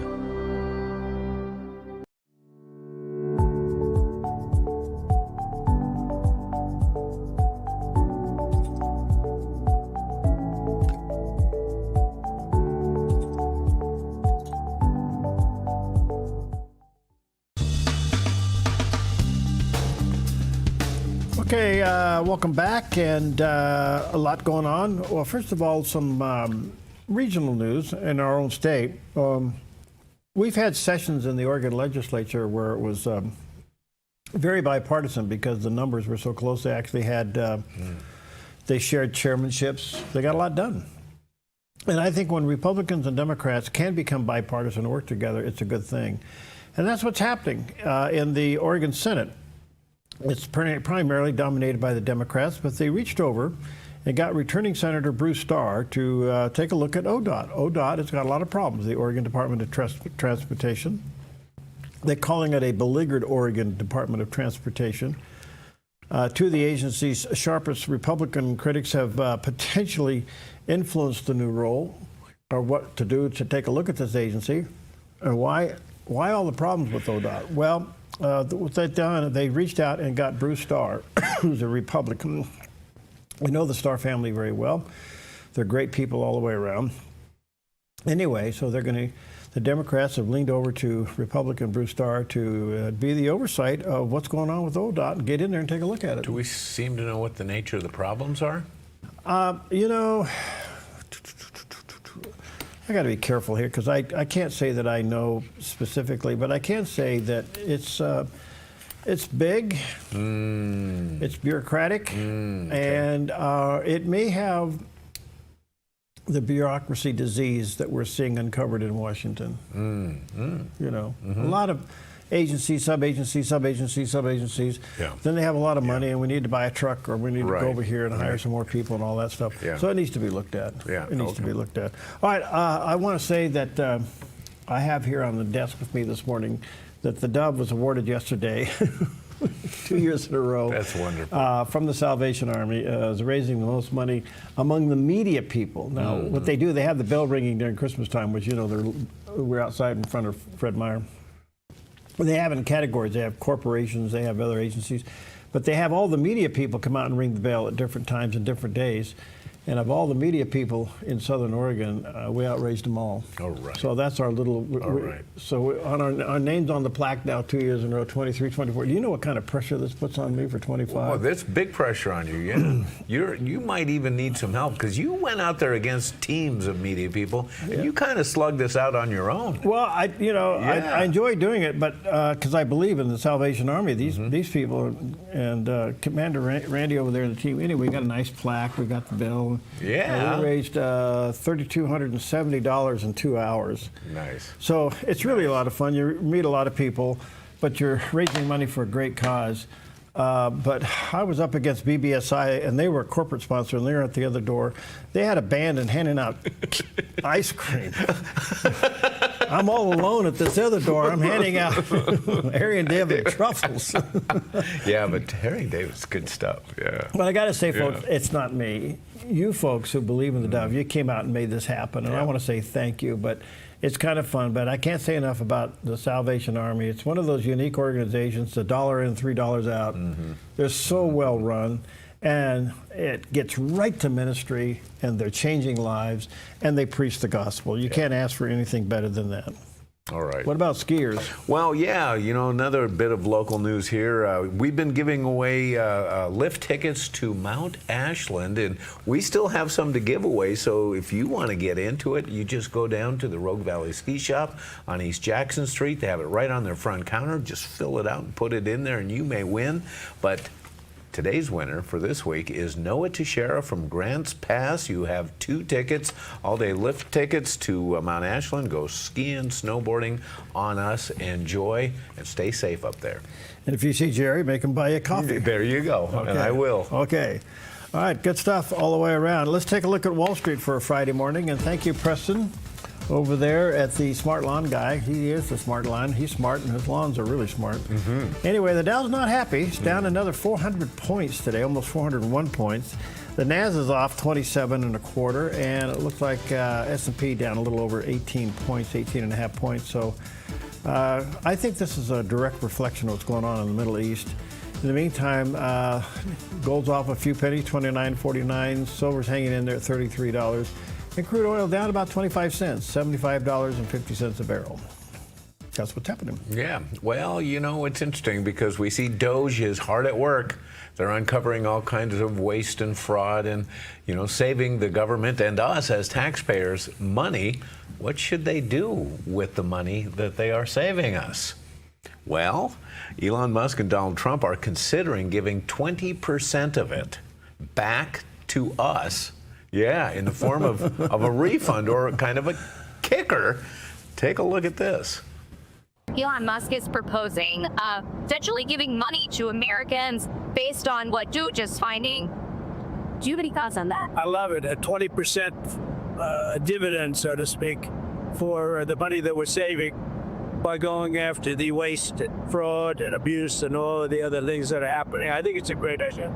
How much money do you think? Could be a lot. I mean, if it's 20%, we'd give back a lot of money to the taxpayer. And also would give an incentive for the taxpayer to go out and report things to us where we could save money. Oh. Okay, I didn't hear that before. That was interesting. That's a new one. Yeah, you want to be a whistleblower? No. And not live in the same town. No, yeah, no kidding. Look, the whistle's being blown and we don't have to do it. Yeah, that's right. Yeah. Yeah, there's so much fat. Wait till they get into the Pentagon and other places. There's an article out this morning that the president's looking at bringing the post office under the executive branch. I see that. So he wants to wipe out the post office board and bring it under the. So the only thing I'm wondering, I'm sitting here thinking now, what was this CEO do at the post office? Clean it up. Well. You know, here in Southern Oregon, we're dealing with this. Our mail goes to Portland and back. Yeah. So if you're going to mail a bill, if you don't play in 3 days, your bill's going to be late. Right. And you're going to get penalized for it. Yeah. So, and that was called deficiency. Well, their inefficiency is on display in that. Yeah. And that's just the tip of the iceberg. Man, there's so much going on in the post office. I'm wondering if we'll live to see the day where it's privatized. I wonder, yeah. Why not just give it to a private contractor? Right, yeah, yeah. You know, I don't know. And by the way, with all due respect, the postal rates have gone up and the postal usage has gone down. Yeah, and has the service value, the service level, has it gone down or...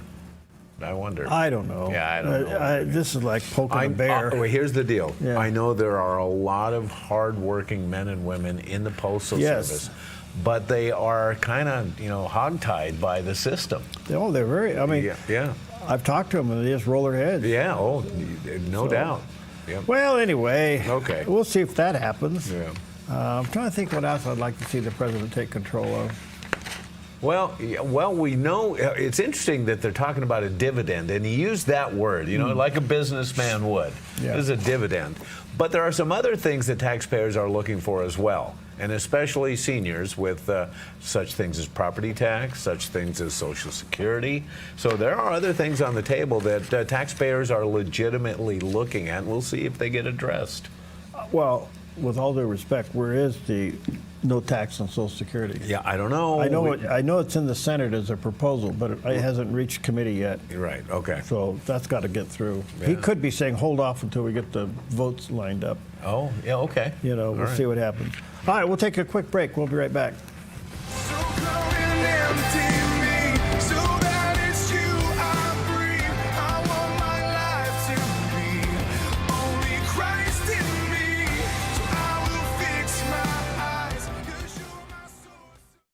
Your yard is where life happens, but it can be muddy and hard to maintain. Enjoy a maintenance-free artificial turf lawn all year round with Smart Lawn LLC. No mowing, no fertilizing, no watering. Our synthetic grass is beautiful and resilient. It's certified to be lead-free and there's no need for pesticides. Safe for your children and pets. Smart Lawn LLC has all your artificial turf and putting green areas covered beautifully. 541-941-3538. From top home sellers in the Valley with John L. Scott. To making RV consignment effortless. American RV, where Team Toner gets your RV sold fast. Disasters happen, and Oregon faces a range of disaster threats, including earthquakes, floods, and storms. You can prepare now by taking 3 important steps. Create a home inventory, make copies of important financial records, and contact your insurance company to make sure you have the right amounts and types of home insurance coverage. Be disaster ready by being insurance ready. Visit dfr.oregon.gov/prepare now to learn how. This is CBN Newswatch. Watch breaking news, exclusive stories and programs, credible news reporting. We show you what's happening in the world and how you can pray about it. This is CBN Newswatch, because truth matters. CBN Newswatch, weekdays at noon on the Dove TV. If you enjoy the Dove TV, tell a friend or family member. If they can't receive a signal, the Dove streams worldwide on Roku and Apple TV, plus online at thedove.us. Help encourage someone who needs hope. Spread the word about the Dove TV. Welcome back, and happy Friday to you. Well, the Middle East has completely erupted as a result of late yesterday afternoon, 2 bombs went off in city buses, and they found bombs planted on other buses. Now, the miracle is nobody was killed. Yeah. And they thought they were set for timers to go off in the morning commute, and that wasn't the case. And in the meantime, as you know, there was a hostage exchange that included 4 bodies, 2 of the children. They thought one would be the mother and then of an elderly gentleman. Come to find out, it wasn't the mother, and it was the body of not even of a hostage. So the tensions are pretty high, and things are really very, very tense there right now. So let's check in with CBN Newswatch and get caught up. This is CBN Newswatch. We begin a busy Friday in the Middle East, where Israel is dealing with a shocking revelation about one of the returned hostages' bodies and a series of potential terror attacks on public transportation that could have been deadly. CBN Middle East correspondent Julie Stahl is on the story. Bombs exploded on 3 public buses Thursday evening in the central Israeli cities of Bat Yam and Holon. In what many believe was a miracle, the empty buses were parked and there were no injuries. The bombs had timers, and some suspect that they had been planned to go off during this morning's rush hour. Bomb disposal units discovered at least 2 other unexploded devices and other suspicious objects on public transport. Police are investigating it as a coordinated attack. I can say that the situation is widespread. It's happening in multiple locations. We are spread out with emergency squads and with police officers in a great number of locations. Prime Minister Benjamin Netanyahu ordered the IDF to carry out an intensive operation against terrorism centers in Judea and Samaria, where Israeli forces have been carrying out large-scale operations for months to uncover terrorist hubs. A Telegram channel claiming to represent Hamas in the Palestinian city of Tulkarem indicates it may have been responsible for the bombings. The message says, "The revenge of the martyrs will not be forgotten so long as the occupier is present in our land. This is a jihad of either victory or martyrdom." The explosions came at the end of a heart-wrenching day for the Israeli people. Earlier, Hamas returned 4 bodies, including 83-year-old peace activist Oded Lifshitz, 9-month-old Kavir Bibas, and his 4-year-old brother Ariel Bibas. The IDF said the children were brutally murdered in November 2023, a month after they were taken captive. This morning, Israelis woke up to yet another shock. The body that was supposed to be the boy's mother, Shiri Bibas, was not hers, nor that of any other hostage. President Isaac Herzog wrote on X, "This is a shocking and horrific violation of the ceasefire agreement, another cruel act by the terrorists of Hamas who continue to show utter disregard for humanity." In an interview with CNN, Adam Boehler, U.S. envoy for hostage affairs, agreed it's a clear violation of the agreement and says Hamas needs to turn over the body quickly. If I have one piece of advice for Hamas now, it's not only do you need to release her body immediately, but we have the bodies of 4 Americans that are still there, and we have 1 American, Don Alexander. He needs to come home, and if I were them, I'd release everybody, or they're going to face total annihilation right now. This weekend, Israel is due to receive the last 6 live Hamas hostages from the first phase of the agreement. Julie Stahl, CBN News, Jerusalem. And our Middle East Bureau Chief Chris Mitchell joins us now to continue our coverage. Chris, first, an obvious question. What is the reaction to the missing body of Shiri Bibas? Ephraim, people are horrified over here. They're actually reeling because of one trauma after another, not only the bodies being delivered, but then understanding that Shiri's not among the bodies, a feeling of being deceived as well. and as Isaac Herzog, the president, said, a violation of the utmost severity of the agreement. So one emotional roller coaster after another. So over here, many Israelis are just reeling and traumatized. They expected some measure of closure yesterday, that all the bodies would be taken by Israel, and yet this opens up another wound. Many people say this is psychological terror by Hamas and a manipulation, and a lot of people are feeling a lot of compassion for Yarden. He's the husband of Shiri, the father of Ariel and Kafir, and this must be such a horrific experience for him.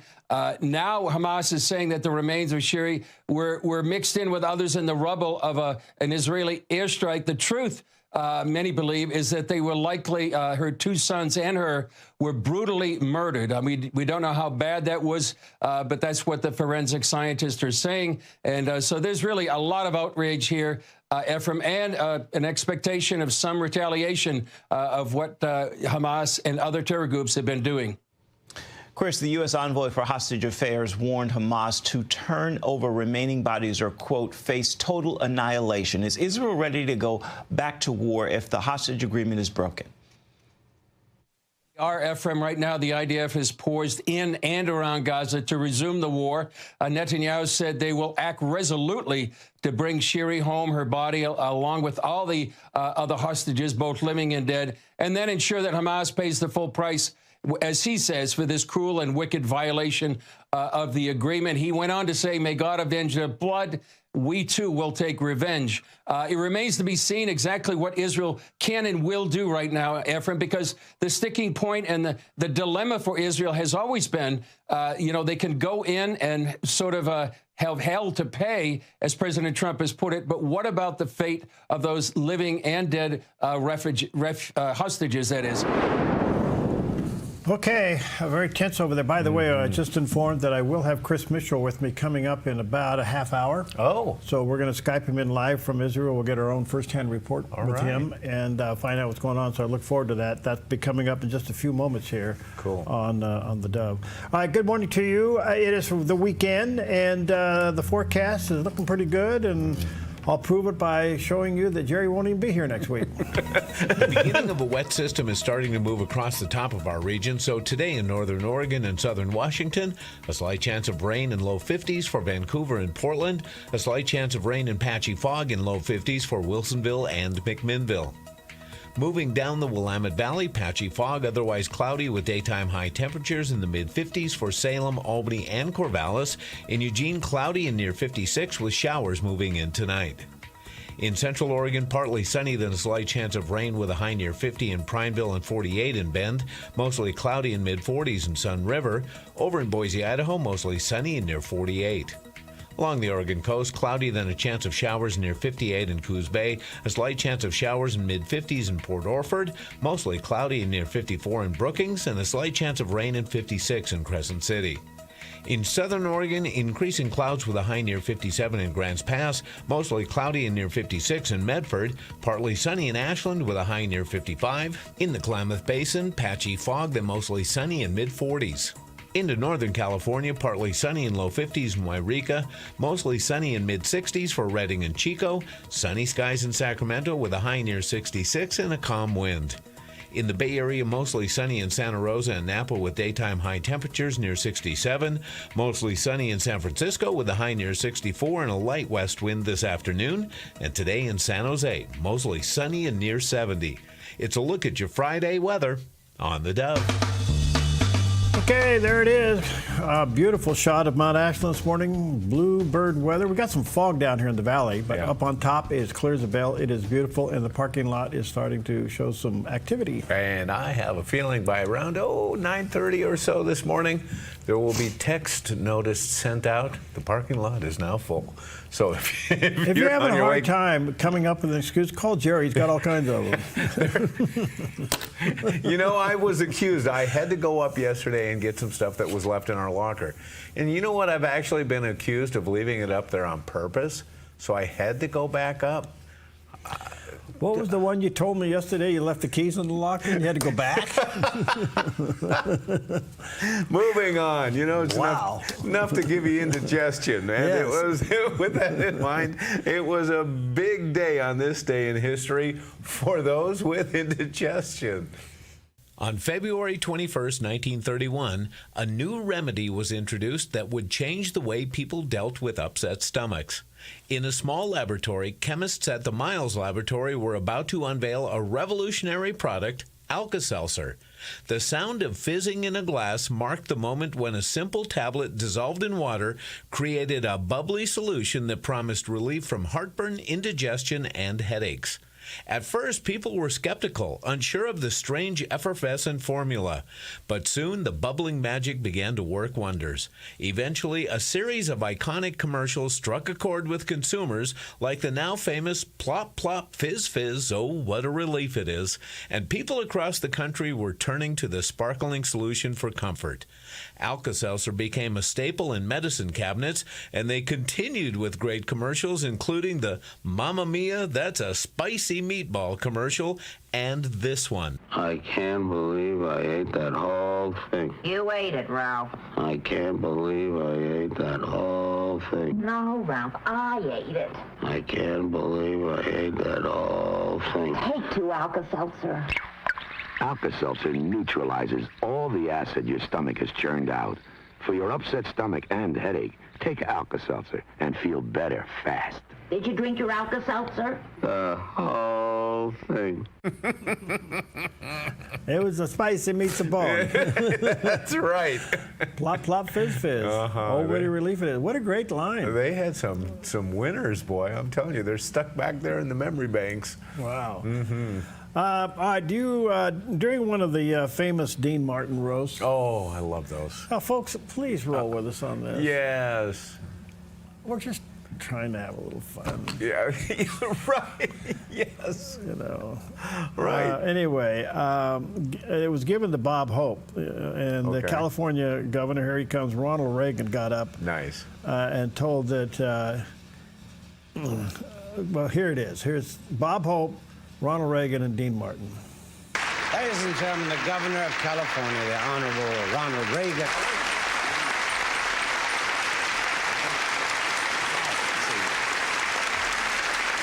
Thank you.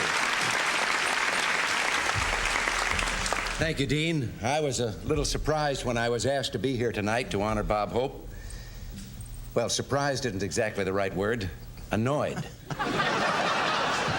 I've got a lot of important decisions to make in the next several weeks. Like, do I go with Beacons or stick with U-Haul?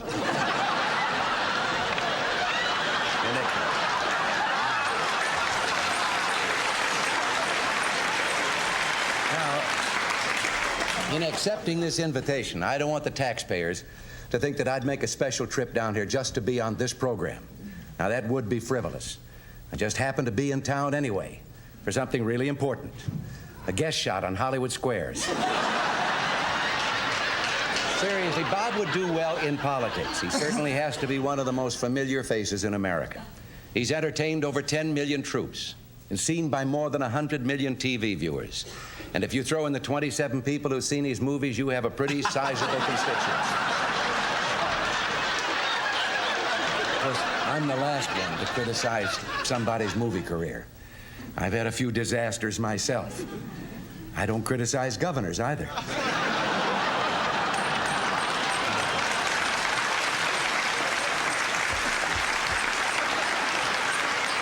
Bob Hope is a man of remarkable accomplishments. He's been America's most favored comedian at a time when America was in her most bewildered state of mind. He's entertained 6 presidents. He's performed for 12.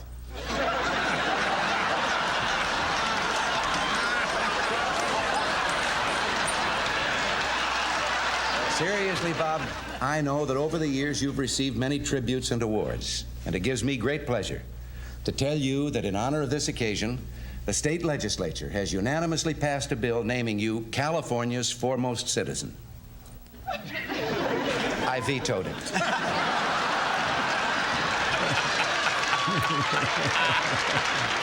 Billy Graham.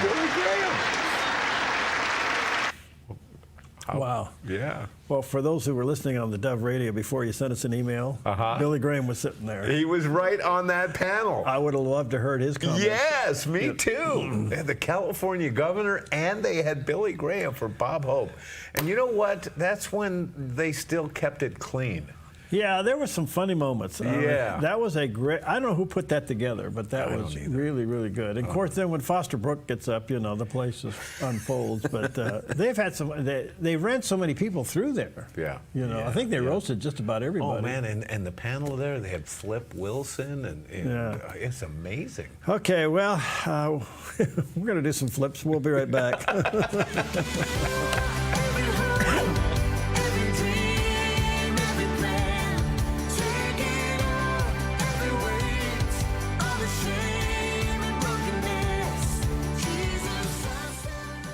Spring is around the corner and summer is on its way. With fire danger biting at its heels, flammable blackberries and underbrush will grow like gangbusters and sprout fire danger in no time. A wise property owner knows the best time to take care of fire danger is to extinguish it before it gets started. GMV Forestry, LLC can help you protect your property with adequate fire brush clearing to fireproof a zone around your precious property. With over 35 years experience, GMV Forestry LLC has the knowledge, experience, and all the equipment you need to get the job done right, offering a wide variety of services like mulching, field mowing, snow removal, driveway clearing, ditch cleaning, gravel delivery and spreading, driveway sweeping, logging, and more. GMV Forestry LLC does it all, and they do it right. GMV Forestry LLC, the team you can trust. 541-660-6445. 541-660-6445.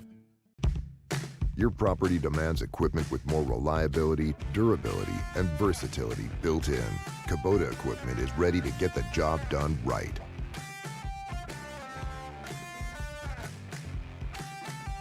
If you enjoy the Dove, help spread the word. Tell someone who needs the love of Jesus about the Dove TV. If they can't receive a signal, the Dove streams worldwide on Roku and Apple TV, plus online at thedove.us. Spread the word. And I sent out over 200 emails and asked for prayer for my husband. I was scared because I knew that he wasn't getting oxygen, and I said, well, I'm worried about brain damage. And I came in the living room and I shouted, I said, God, I know you're going to bring him home. And he said, then why are you doubting me? Friday on the 700 Club, right here on the Dove TV. Hey, welcome back. Well, we made it through the roast, and now we go to Gene Getz. What a transition. What a transition. Well, we love Gene Getz. He's an amazing guy. Twice he was given up for COVID. Yeah. They called his family in twice. Wow.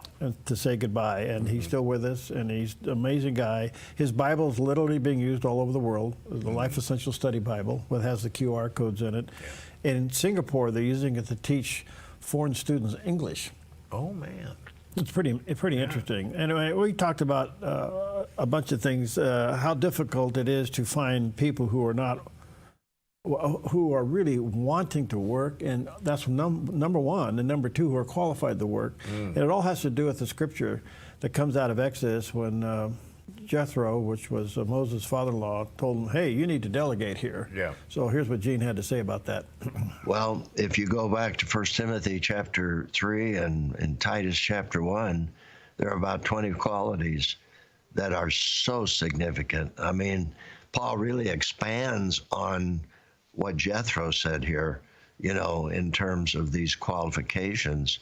And I have found in my ministry that when I've taken that really seriously and developed a system to select people based on those 20 qualities, and top leadership is what we're talking about here, boy, it resolves problems, it creates unity, it creates an environment that you can get things done, you can move forward, there's trusting there. And the other thing that happens is when you have a mature body of leaders, and it's obvious within the church, people respect that, they follow, they trust, And it's a model to others within the body of Christ. And so this is a powerful principle, and we've ignored that because in a lot of churches over the centuries and in years, I could say, within our own culture, we violated that principle, and we've selected based on popularity or business acumen, for example. And there's nothing wrong with business acumen, but you can have a man or a woman that's very good and, just in their successes, and they've been good business people, but that doesn't necessarily mean that they're mature according to the qualities that are outlined here in 1 Timothy 3 and Titus 1. And by the way, I did write a book on that many years ago, nearly 50 years ago, and it's still in print, would you believe? It's called The Measure of a Man. Right. And it's not in print because I wrote it, it's because I borrowed the outline from the Apostle Paul, and you know where he got it. Yeah.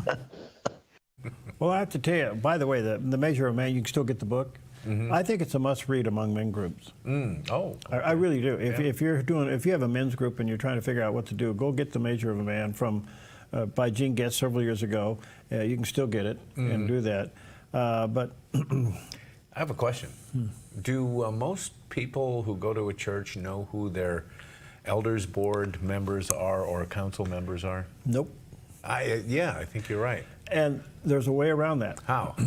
James 5. James 5 says, "Call for the elders of the church and anoint with oil, and the sick shall be healed." Okay. Okay. Now it goes on to say, if you confess your faults one to another, you will be healed. But the anointing of the oil is for the elders. And one way for a church to learn as elders is to have a prayer service in the church where the elders literally anoint the people. That's a great idea. Okay, that's how you get to know them. But I've also watched a lot of ministries put high-profile people on their board that are not spiritually mature. Right. And 6 months later, the ministry's in trouble. Oh, yeah. I've seen this over and over again. Well, back to the knowing who your elders board is out at Trail, what they're doing to make them more visible is they rotate them and they come out and make the announcements. Well, that's one way to do it. Before the sermon, yeah. So at least you see them, who they are, what they is like. Okay, now I think I can approach them and complain about this thing that's really bothering me. Yeah, it's in that interview with Gene, he talked about how when people were elected, they didn't immediately put them in the office, that they went through literally a Bible training of what it is to be an elder. Yeah, right. So anyway, I can take off on this because it's a big subject. I will say one thing. When you vet people to become an elder, vet their spouse too. Oh, really? Oh, that makes a lot of sense. All my stuff does. It really does, yes. That's all I'm going to say about that. Okay. As Forrest Gump would say. Perfect. All right. All right. Anyway, good morning to you. I got some great guests coming up. Chris Mitchell's going to be with us in about 5-10 minutes here, so look forward to that. All right. Well, sometimes when you go someplace and you pay for entertainment and you don't quite get what you paid for, you scratch your head. Sometimes there are consequences to pay, and operators of a snow village in China are finding out because they took heat when visitors realized that the snow was fake. A snow village attraction in China temporarily shut down and apologized to visitors for using fake snow made from cotton and soapy water. The Chengdu Snow Village in Sichuan Province issued an apology on social media after facing online criticism from visitors who arrived to find the snow was an unconvincing mix of cotton and soapy water. The attraction's operators said the recent unusually warm weather forced them to use fake snow. The statement said, "It did not achieve the result we had anticipated, but left a bad impression among tourists. We are sincerely sorry for not being able to exhibit a real snow scene and making visitors change their travel plans. Refunds were provided to unsatisfied visitors." The village has since closed down, and market regulation authorities are investigating the tourist attraction for suspected false advertising. In China. How'd that happen? Yeah, false advertising. I didn't know people could go on vacation in China. Apparently they do. I've been hearing about other places they like to recreate. They have a Tyrolean like Alps scene that they set up next to a lake that emulates a place in Austria, and people go there instead of going over to Europe. They keep them home, I guess. Yeah, I don't know. Well, that's it. They have to keep. They don't want them traveling out of the country. Yeah. But that's pretty bad. I mean, fake snow. You know what? They could have had a lot better results. They'd done not cotton and snow and soap. Yeah. Use cotton candy. Well, then when they pulled it out, oh yeah. There we go. Oh yeah. Are you telling me, with all the things that China has, they don't have a snowmaking machine? Well, they attributed it to warm weather. So okay. Yeah, I don't know. All right, good stuff. All right, take with you today 1 Peter chapter 2, verse 11. Beloved, I urge you as sojourners and exiles to abstain from the passions of the flesh. Why? Because they wage war against your soul. So don't do that. All right, here you go. Look at that. All right, good. 10 more minutes, you won't find a parking spot, so you can't go there. Keep going. Step on it.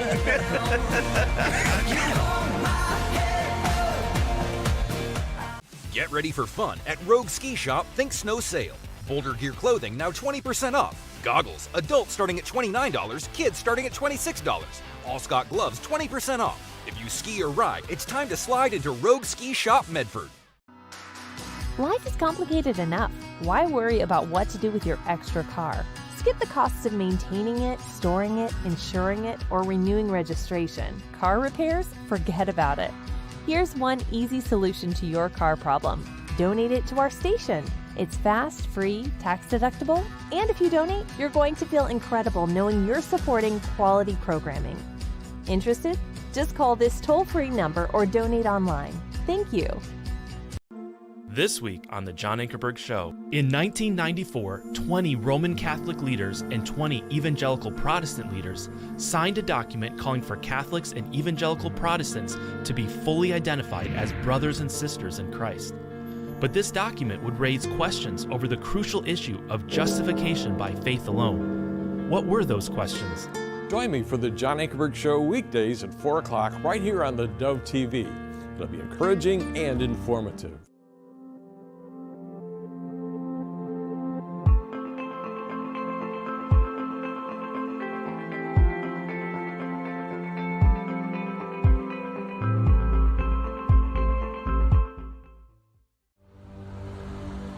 A ministry moment on the Dove.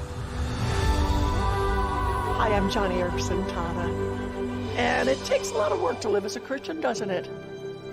To use a metaphor, it's like spiritually curling 100-pound barbells. Almost nobody really likes to lift them, right? So what do? We discuss proper barbell lifting techniques. As Christians, we listen to the testimonies of famous people who have lifted record-breaking weights. And we collect books about great barbell lifters of the past. We do everything but actually walk up to the barbells and lift them, right?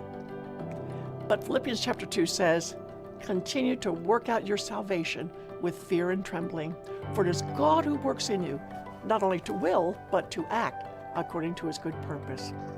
Friend, time to face that challenge. Put your hands around that problem as though it were a barbell, and work through it in the name of Jesus. Because as you work out your salvation, God works in you. He will give you the power, the desire, and the strength to accomplish his will. A ministry moment on the Dove. You're watching the Dove TV, encouraging and informative for Redding and the North State. Seen on KRDT 23, KDRC 26, Channel 16, Channel 29, and these Dove TV affiliates.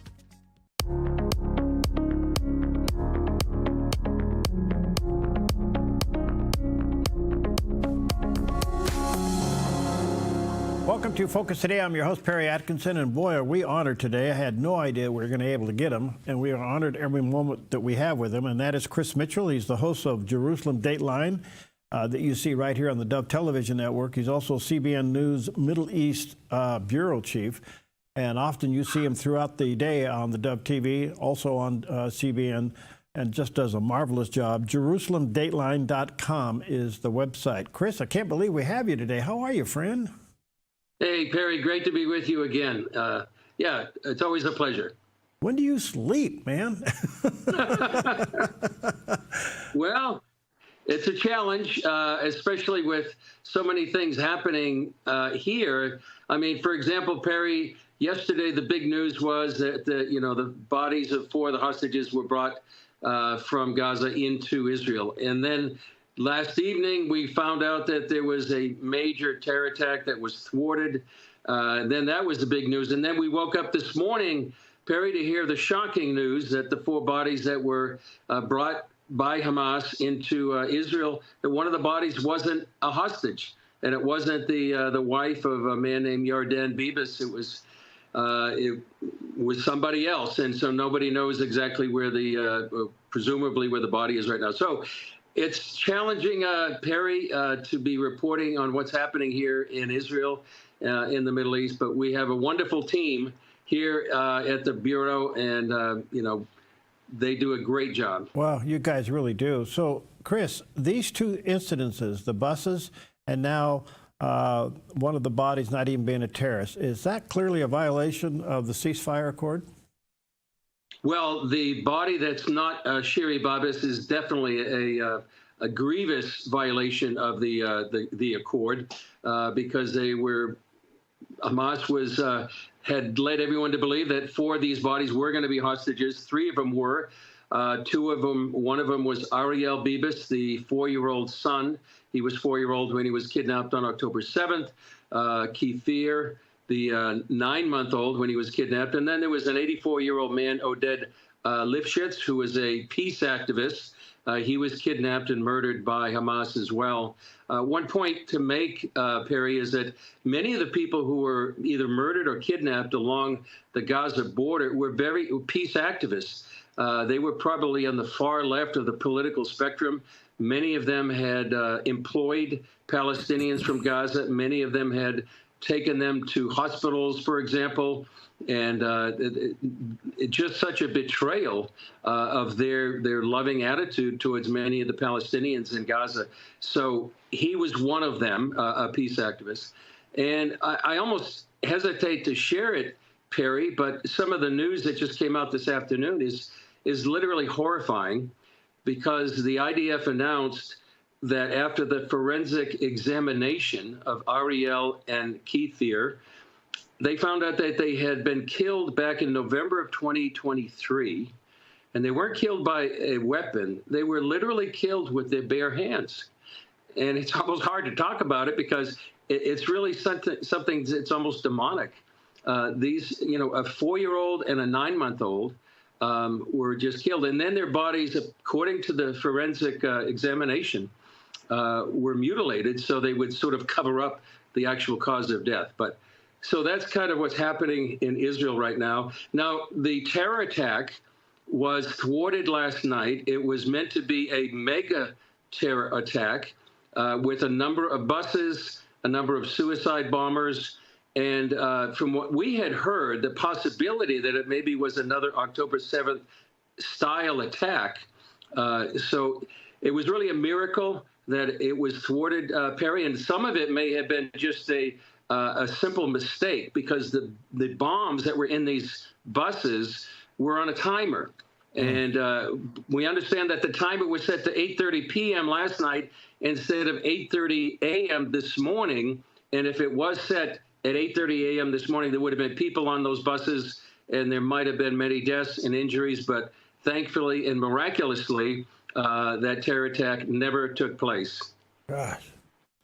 Hard for us to wrap our head around.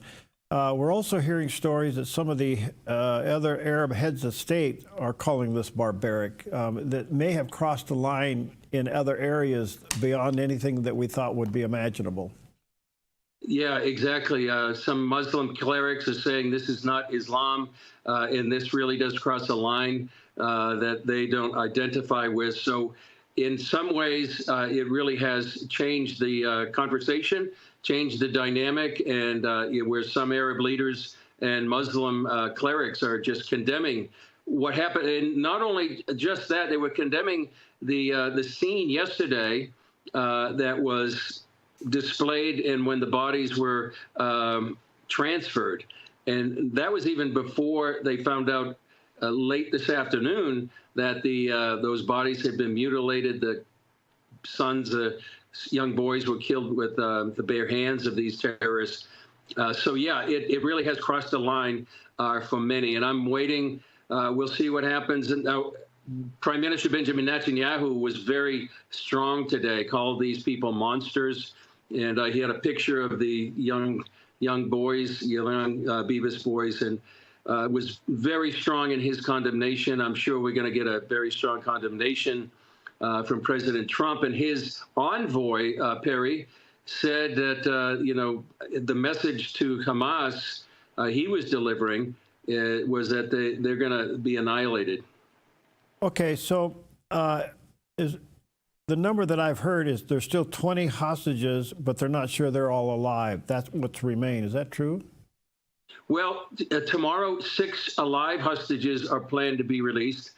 My numbers, and Perry, they change. They seem to change a lot. I think there's 59 remaining, but 35 of those are confirmed dead. So your number around 20 might be quite accurate about how many are still alive inside Gaza yet to be released. The mood of the country, how would you explain it today after these bodies have been looked at forensically? Grieving, traumatized, reeling, deeply emotional. It's hard to believe, this is 500 and some days after October 7th. The way that these week by week releases of the hostages have been gut-wrenching. There's a combination on one side, or you have jubilation that any one of these hostages that are alive have been released. And you see the reunions of the family. They're just overjoyed. And yet the other side of the spectrum is, well, there's dozens of hostages yet to be released. And also another factor in this, Perry, is that to get for example, the 6 released hostages tomorrow, there'll be several hundred Palestinian prisoners released. Now, these are prisoners who have committed terror attacks, and historically, these releases, many of the prisoners have gone back to terror. And so the question for many Israelis is, well, what about the people that in the near future might suffer from a terror attack, be injured, or even killed? So this is the dilemma that Israel has to go through, and why it's so important to pray for Prime Minister Netanyahu, for the Security Cabinet, for the IDF. And it's just so horrific choices they have to make and decisions they have to make, life and death decisions, and about what's going on right now. It's just a very, very difficult time. To your question about the mood, grieving, and grieving. I guess what's hard for us to wrap our head around, Chris, is this seems to be such a blatant violation of the agreement. It appears like maybe they're trying to provoke something. You can't imagine that they would violate the agreement to this level and not expect some kind of response. One article that I read late last night said maybe this is a decoy to put the attention back into Gaza and Hamas and away from Iran. You have any idea on that? Well, it could be, Perry, because, some people are saying, well, I think most people know really the head of the snake is Iran. And we do see that most of the attention is on the hostages release, upon Hamas, and what's happening in Gaza, while Iran seems to be accelerating toward a nuclear weapon. I think the Trump administration and, for example, National Security Advisor Mike Waltz and Secretary of State Marco Rubio, I think they're making the point, and I think they have their eye on the ball, so to speak, in terms of Iran. Rubio was here just a few days ago saying Iran must be dealt with, and I believe, Perry, that Israel and the U.S. are coordinating some timetable or some plan to once and for all take care of Iran's nuclear facilities. The other reason I think for what's going on in Gaza and these events that are, it just seems so somehow demonic, Perry. Right. It's hard to describe it any other way. Right. The cruelty, the manipulation, the barbarism. It's just very. It's a spiritual battle, I think, that Israel's going through, and they're reeling because of it, and that's why people should be praying for the peace of Jerusalem. It's just hard to get our brain around.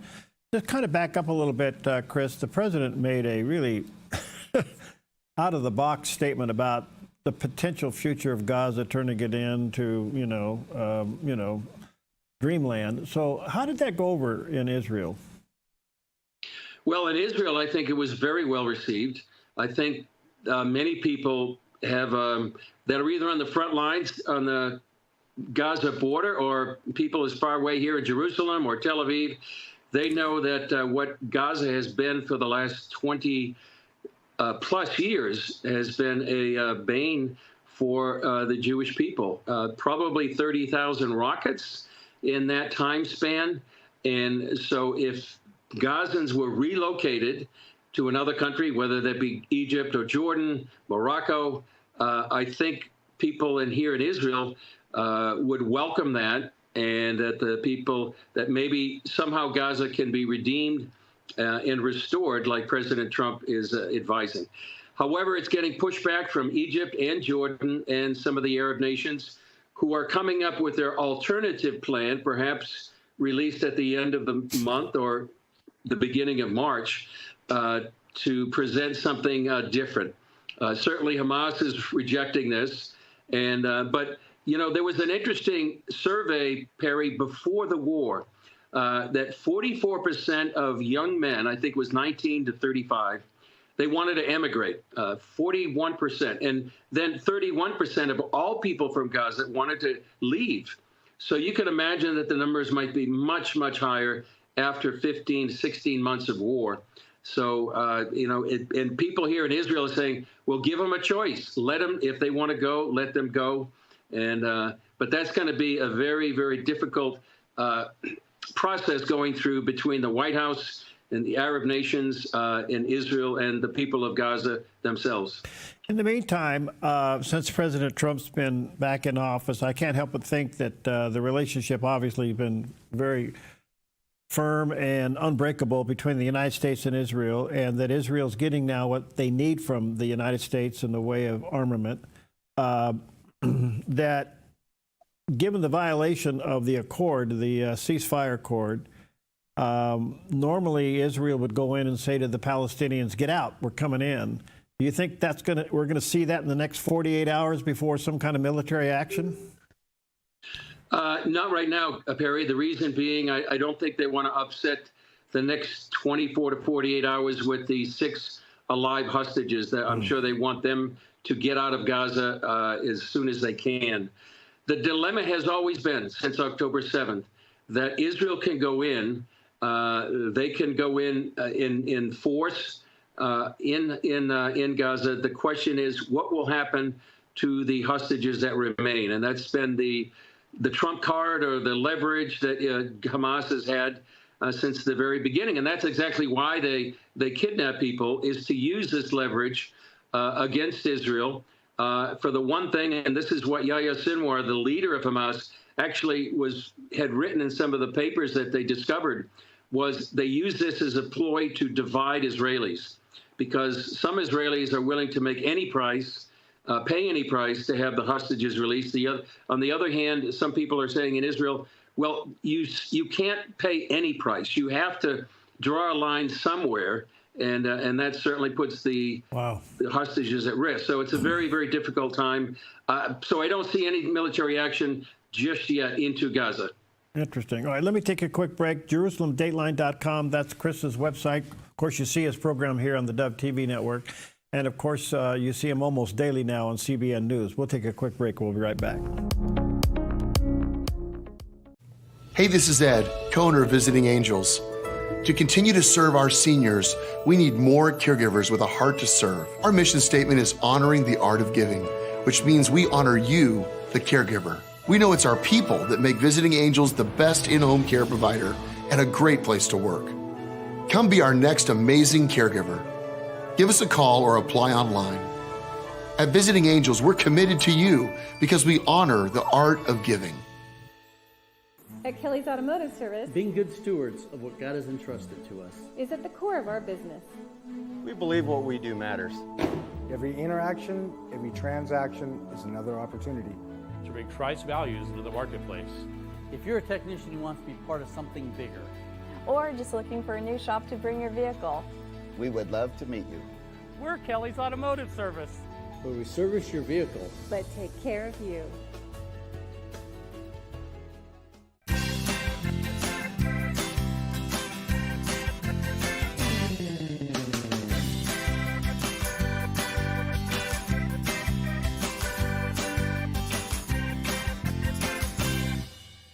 Want a great way to impact your day? Get theDove's The Word for You today, an excellent daily devotional that will leave you inspired, blessed, and closer to the Lord. It's free for you from theDove TV. Go to thedove.us to get yours. Nigerian Christians in Iran are routinely arrested. Catholic Christians continue to suffer. In times of trial and affliction, you need to know the truth. One of the fastest growing Christian populations in the world. Join Wendy Griffith and George Thomas for Christian World News. Young people are the ones who are open to the gospel. Powerful stories of suffering and hope that affect all Christians. Watch Christian World News weeknights at 5:30 on the Dove TV.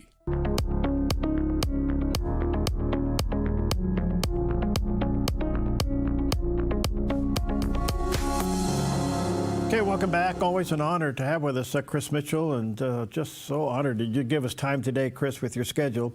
Chris heads up Jerusalem Dateline. You see that program on the Dove Television Network, and of course you see him almost daily on the CBN News Watch and CBN News. He's also the CBN News Middle East Bureau Chief, and the website JerusalemDateline.com. Chris, I can't get my head around Egypt. Is Egypt complicit to some of this? Yeah, I think so, Perry. Complicit in the sense that what's called the Philadelphia Corridor, and that's the border between Egypt and Gaza, they know that there had been dozens of tunnels, smuggling tunnels, where Hamas was able to build up its war machine because of those tunnels. So it had to have the complicitness of Egypt to go ahead and allow that smuggling to go on. That was a big part of the war, where Israel went into Rafah right there on the border, was able to take that over from Hamas, and then discover all these tunnels, some of them big enough where you could drive a vehicle through. So they have been complicit in the ability for Hamas since 2007, when they took over the Gaza Strip, to 2023, when they invaded Israel. And many of those weapons came in through that Egyptian-Gazan border. And what's also alarming, Perry, right now is that there seems to be a major military buildup by Egypt in the Sinai, and that's a violation of the Camp David Accords back in 1979, where they are stationing or pre-stationing tanks and military equipment very close, too close to the Egyptian, the Gazan border, and close to Israel. The Israeli ambassador to the U.S., Yakil Leiter, has warned about this. There's a story today on our Jerusalem Dateline about that as well. And so Egypt is kind of troubling right now to see how it's acting. And yet, just a couple of days ago, King Abdullah is sitting in the White House with the president. You're kind of scratching your head. Is he becoming a frenemy? Well, Jordan's King Abdullah, I think, has a very difficult situation right now. Trump is asking that, maybe some of the 2 million Gazans would go into Jordan. That's a very difficult pill to swallow for the king. He's also, has a population that is to a certain degree radicalized, that would want to overthrow the Hashemite kingdom.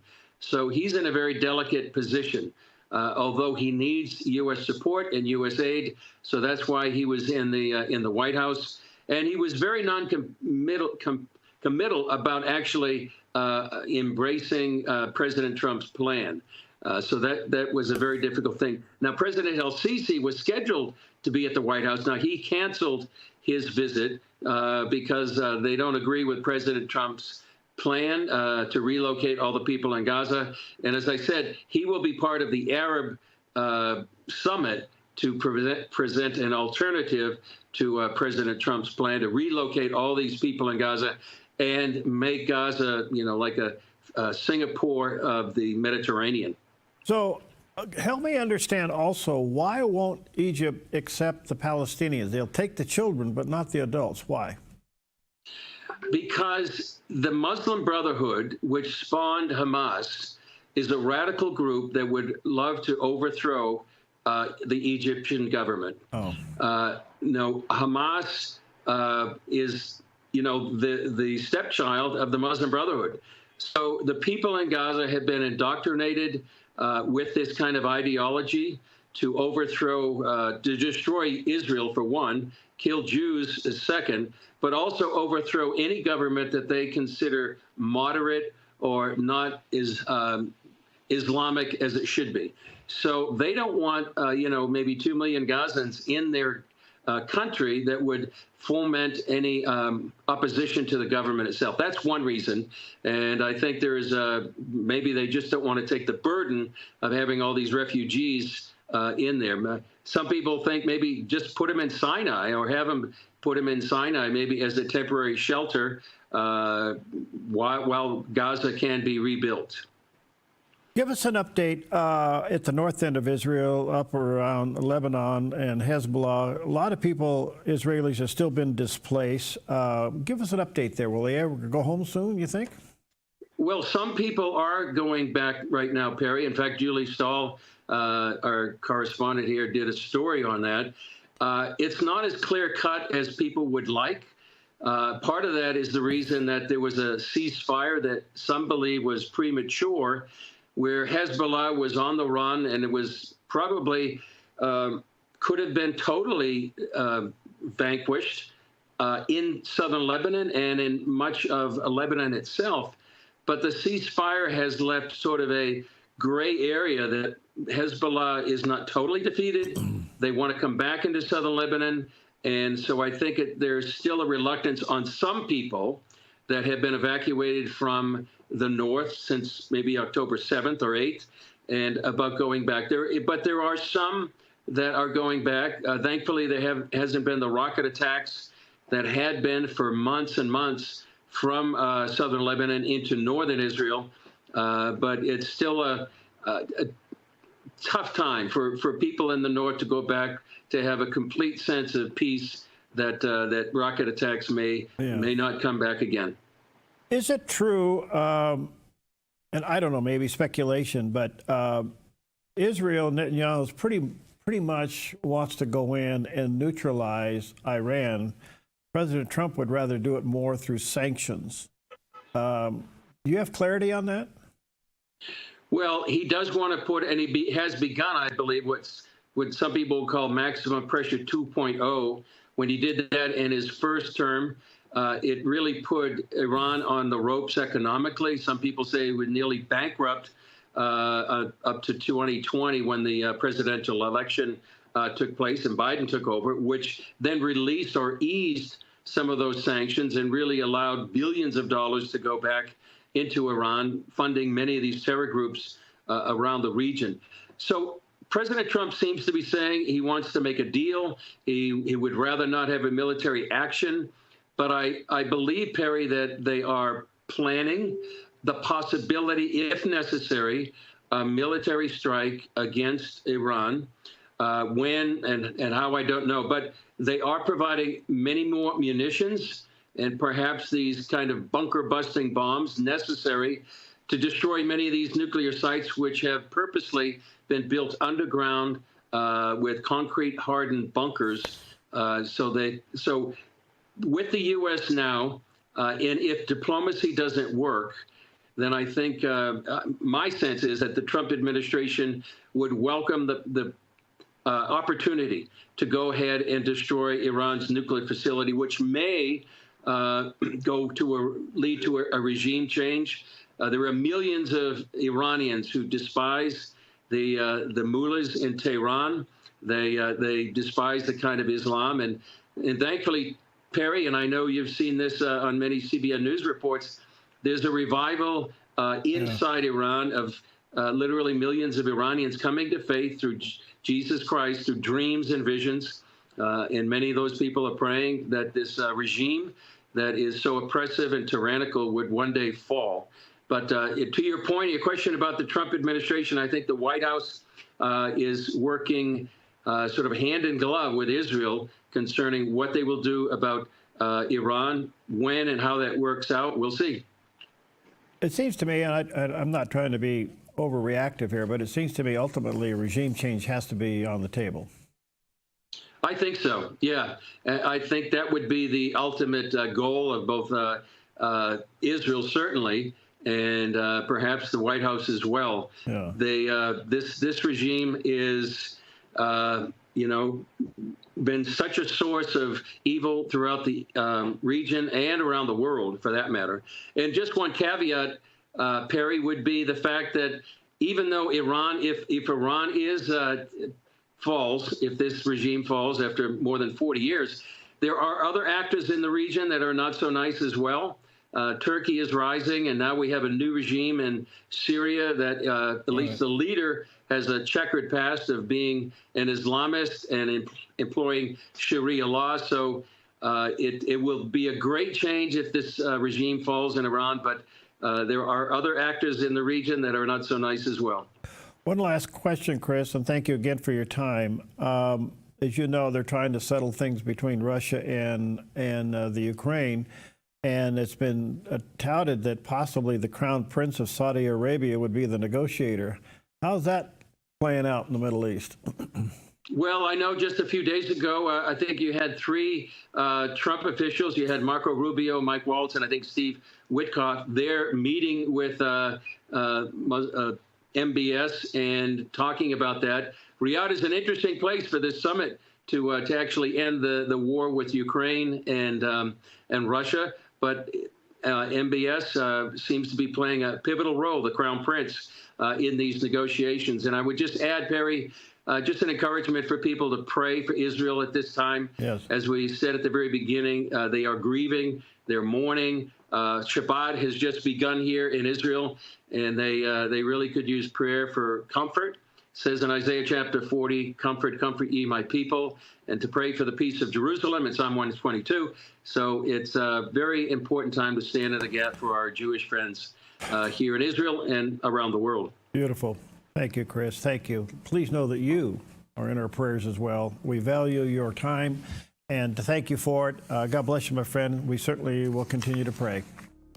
God bless you, Perry. All right.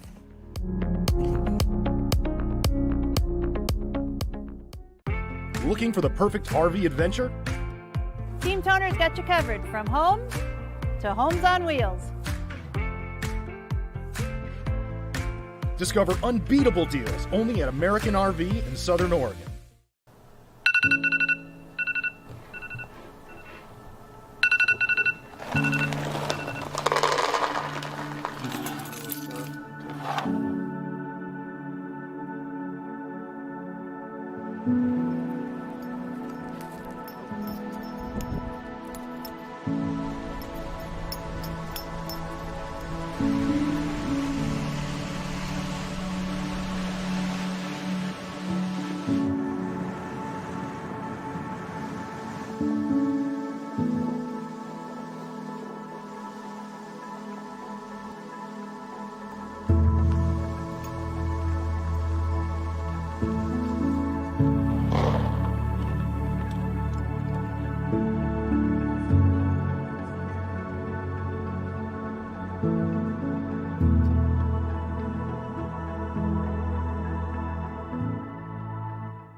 launch event is like a training for the younger pro-life generation to be a better pro-life advocate. I think the best part about launch was that it taught us how to argue and then put us on a college campus to argue the pro-life position. Not a lot of knowledge is required to go into launch. You just have to be pro-life and willing to learn. Join us March 23rd through 26th in Salem, Oregon. Visit ortl.org/launch for more information. Scholarships available. Please email info@jacksoncountyprolife.org.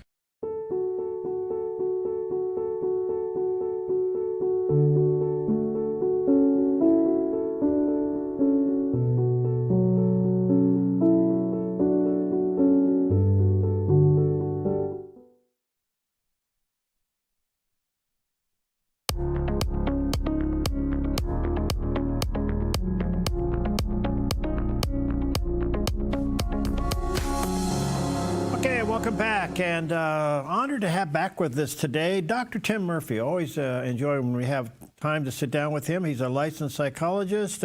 He's a clinical director of the Fortis Future, which is a center focusing on the care of veterans, military, and first responders suffering with PTSD. Dr. Murphy was elected to the U.S. House of Representatives from the Pennsylvania's 18th Congressional District 8 times. He has since read his own book and he's recovered. He's the author of a great book, and I think a must book for anybody that deals in ministry or leadership. It's called The Christ Cure, 10 Biblical Ways to Heal from Trauma, Tragedy, and PTSD. And there's a picture of the cover of the book. He does have his own website, drtimmurphy.com. Dr. Murphy, how are you, friend? I'm doing wonderful. Thanks for having me on again, Perry. Always good to be with you. Well, you're so insightful. You're an amazing guy. I want to come to something today that I was trying to figure out, knowing I was going to have you on, how to frame this question. But while the new administration is saying no to DEI and no to men in women's locker rooms and sports, and all of that reversal certainly is encouraging to see, the damage in the meantime that has been done to young people, especially in adolescence, opening the door that perhaps they're in the wrong body. My question to you is, how did that connect with young people in such a way that they would explore that all the way through to a complete transition? Wonderful question. You know, Perry, we know that anybody who is an adolescent, you struggle with all sorts of things. You're no longer a child, not yet a man or a woman. The body's changing, wondering what's going on. There's lots of peer issues, too, because you're also surrounded by other people that don't know what's going on.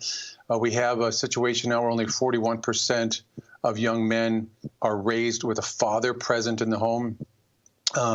So there's a lot of struggling of where things are going. And we also know that educators have become more liberal in the sense now of seeing that everything has to do with social factors. It's how you're raised, and a lot of that very negative towards men. We've been written off as having toxic masculinity, a quick catchphrase where they can just ignore everything. Right. And then you have the issue, too, with boys and girls struggling with depression and anxiety. The whole COVID shutdown had a terrible effect on them because they no longer had, even what adults they did have in their life, they were gone for a long period of time. I mean, you have whole school districts that didn't even meet for months. Kids are struggling with that and the peer issues, more and more kids having influence of social media. Well, the list goes on and on.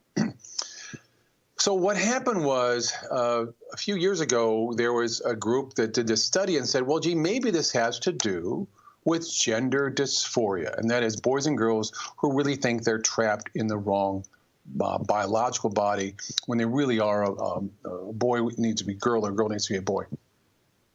Some initial studies were done on that, and they were not very good studies, but they were out there along the lines of saying that this is a way to help kids with depression and anxiety, because they would say that literally they would have kids come to the psychologist's office and say, I'm really struggling, I'm depressed.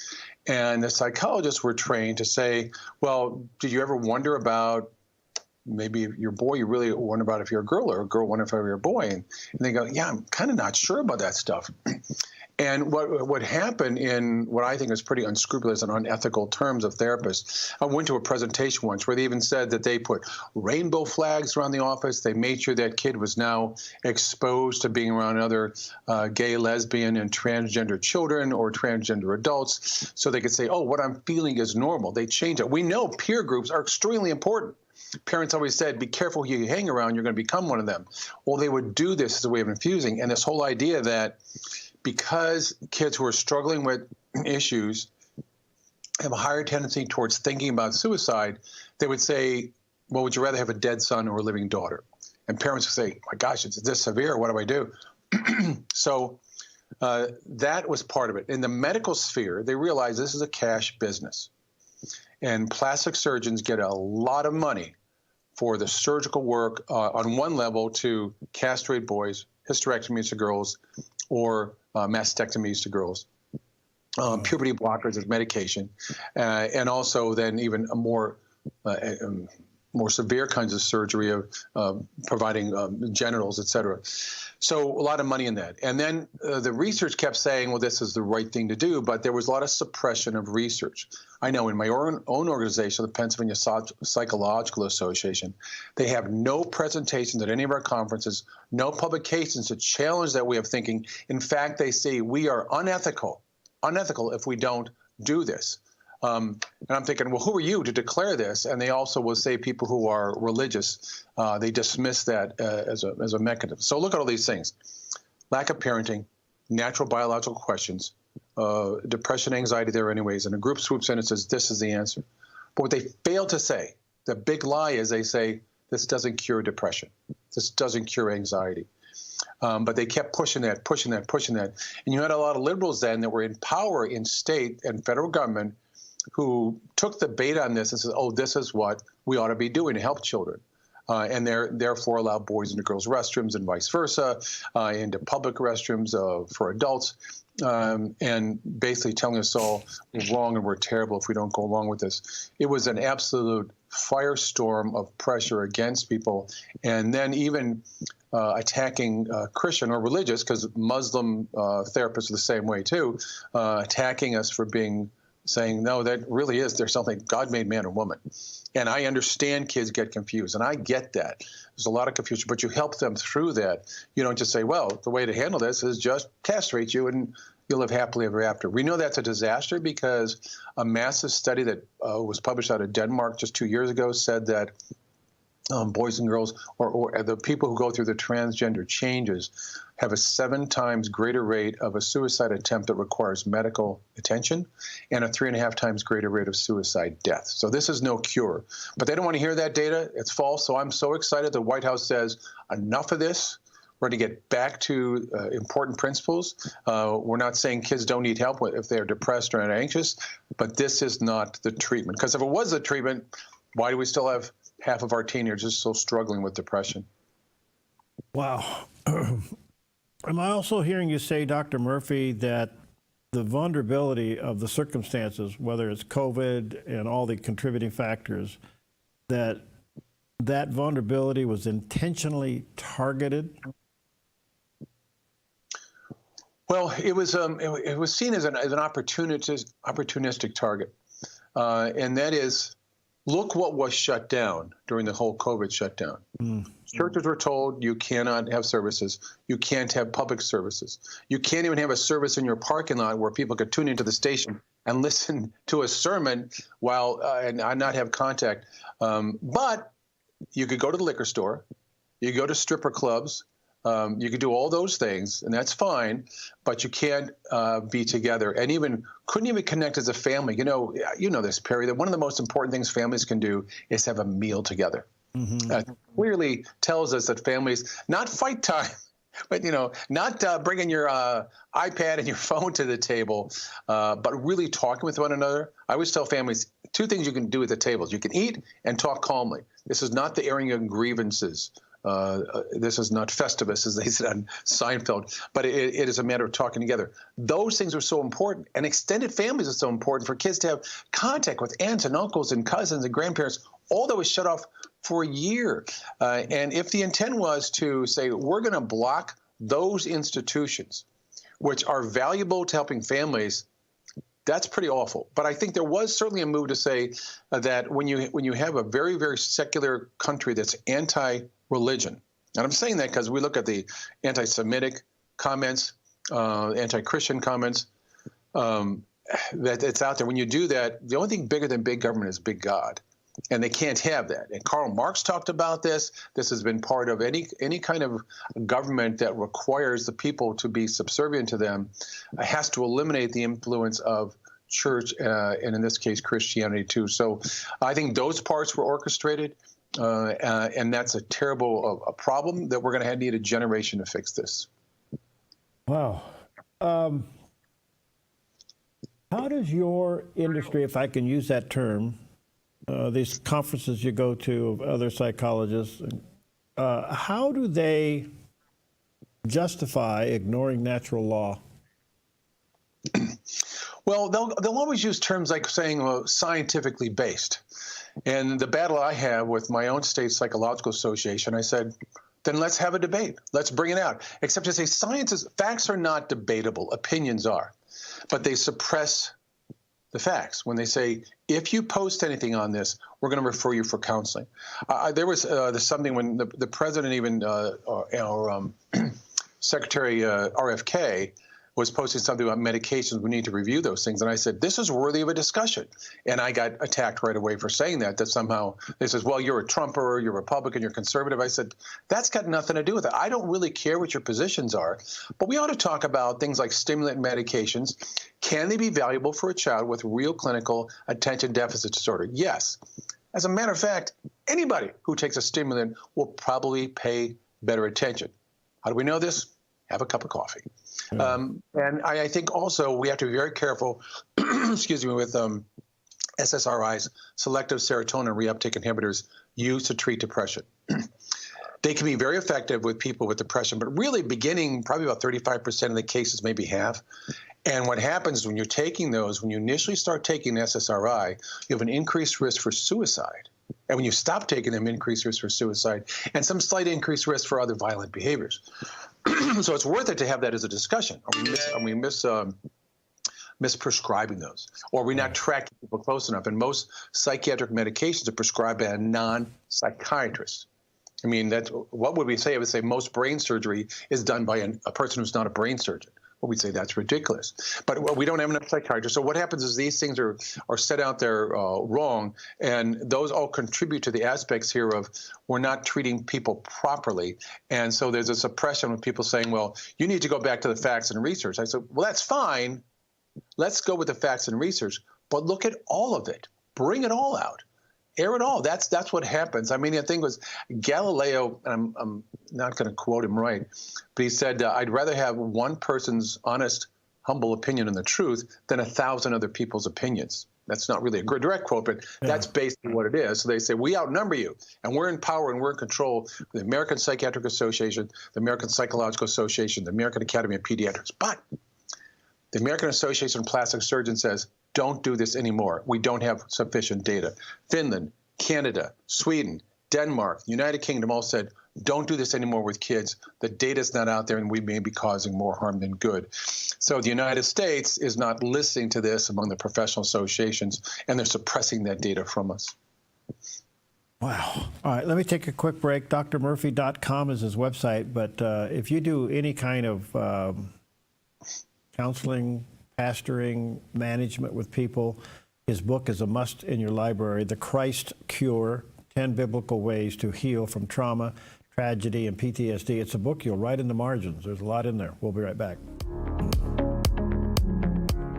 Finding that next great series to binge watch is fun, but your neck, shoulders, and body don't count that as me time.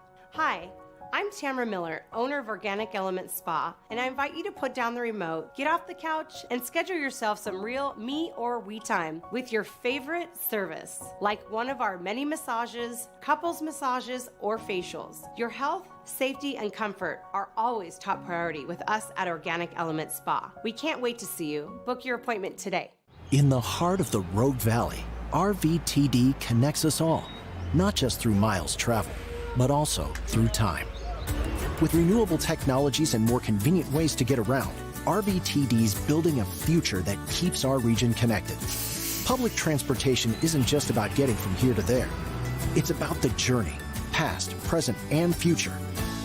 Rogue Valley Transportation District, celebrating 50 years of moving our community forward. Disasters happen, and Oregon faces a range of disaster threats, including earthquakes, floods, and storms. You can prepare now by taking 3 important steps. Create a home inventory, make copies of important financial records, and contact your insurance company to make sure you have the right amounts and types of home insurance coverage. Be disaster ready by being insurance ready. Visit dfr.oregon.gov/prepare now to learn how. God's eternal power and divine nature are seen in creation. But in a world blinded by darkness, the life outdoors is here to pull back the veil. The mountains don't lie. Truth leads to Jesus. Wake the wild within.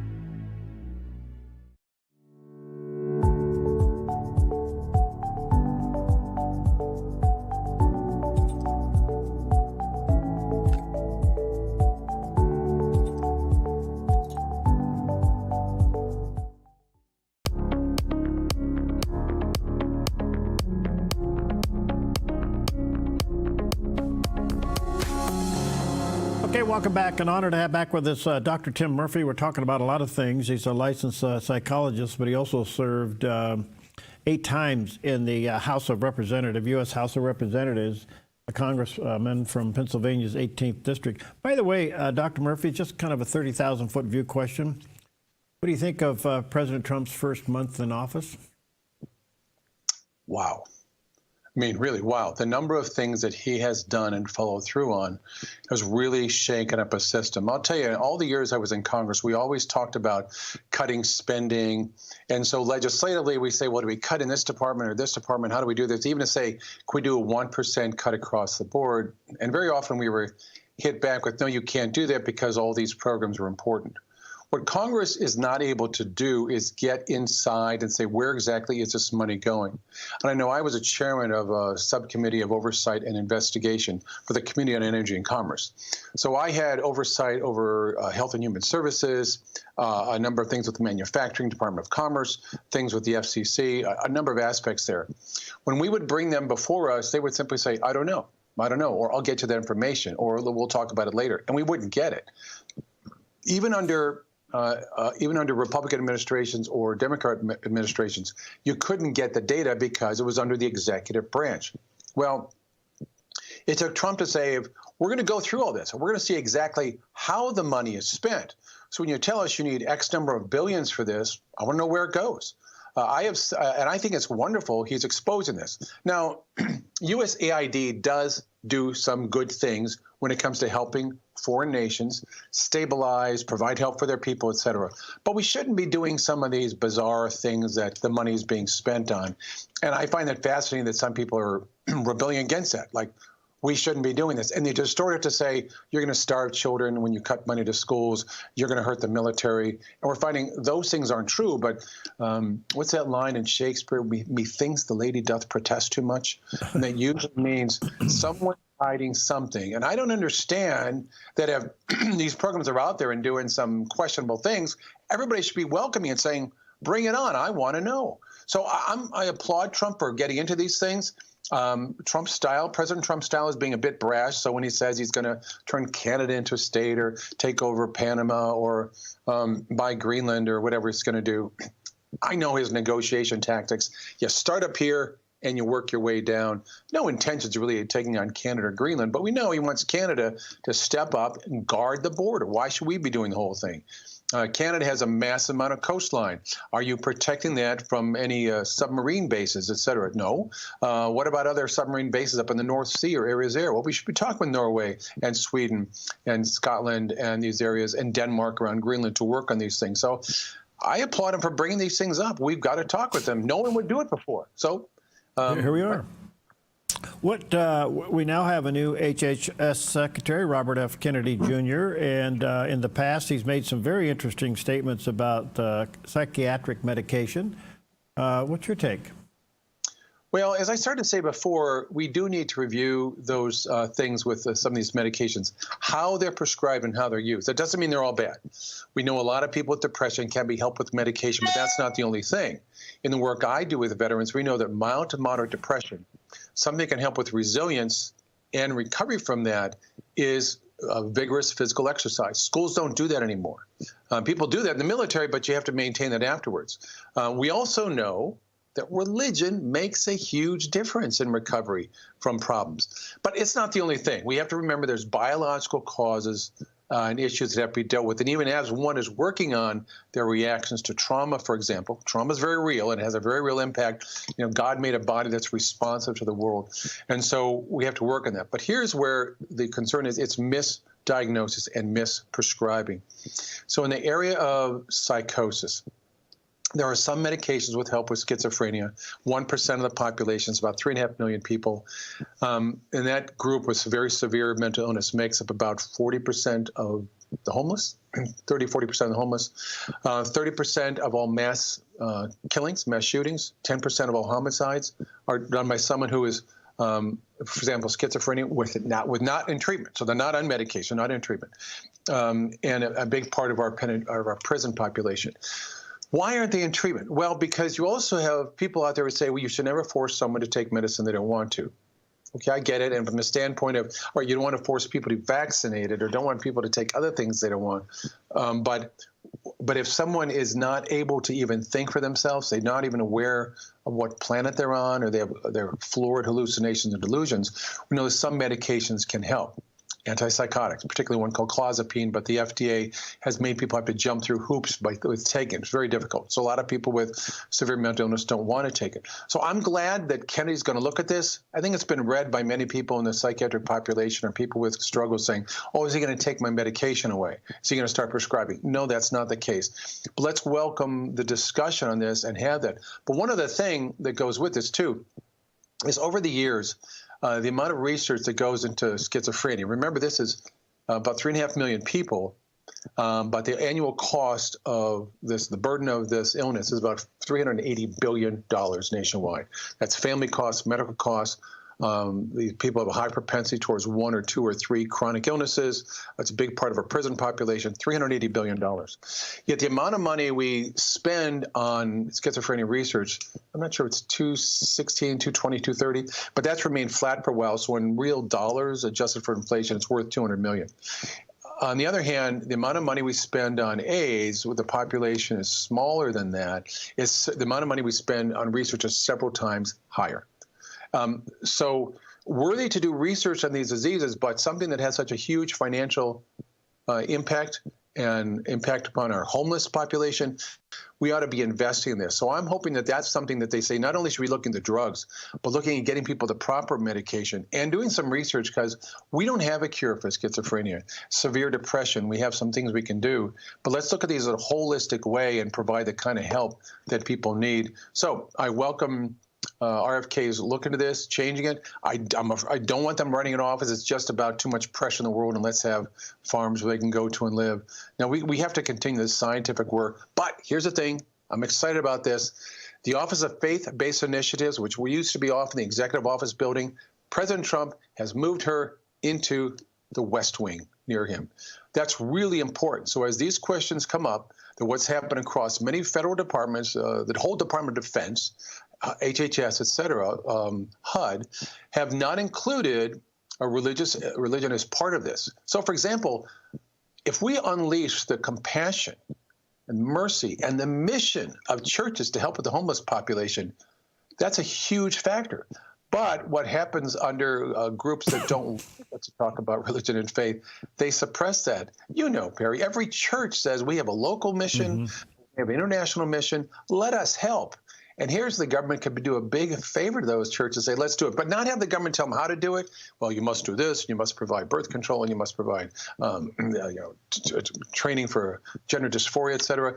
Let them reach out and help people get their lives back together, get the medical treatments they need, get some job training, get some support. If they even can't function on their own, help them as they live in an apartment that someone's checking up on them, making sure they take medications. Those can have such a huge factor. So I'm hoping that this leads to unleashing the power of faith and religion in America to be part of the solution. Yeah, this is a big deal. I don't know if the average person understands, but by moving the Office of Faith-Based Initiative to the West Wing is like putting it next door to the Oval Office, right? Yeah, the West Wing ain't that big, so it really is. Yeah. It really is that way. I mean, just imagine if, from the church you belong to, other ones in your area, I got to visit there someday. It's the churches do wonderful work in outreach, big and small. I don't care if it's a mega church with 10,000 people at it or just a local church with 20 people in it. They do mission work. Let them help. We want to. Amen to that. Just a quick question, big question, only a little time though, but back to medication, and it seems like there's an increase of it being given to adolescents and kids. I'm sure you have a big comment on that, but is it being misused? I think so. I think we're overprescribing. We're telling every boy you need to be on this medication. One of the things I'm happy RFK is going to look at, we talked about him like he's a friend, that Secretary Kennedy is going to look at, you have to look at food additives. I just was in Europe and I noticed, wow, what a difference in what's in their food than what's in our food. Look even on what you think is a healthy cereal box, all those chemicals in there, but that's only what's added to the food. And some of those foods, like there's question that some of the foods added to some of the questions added some fast food French fries are really there to enhance your craving for them.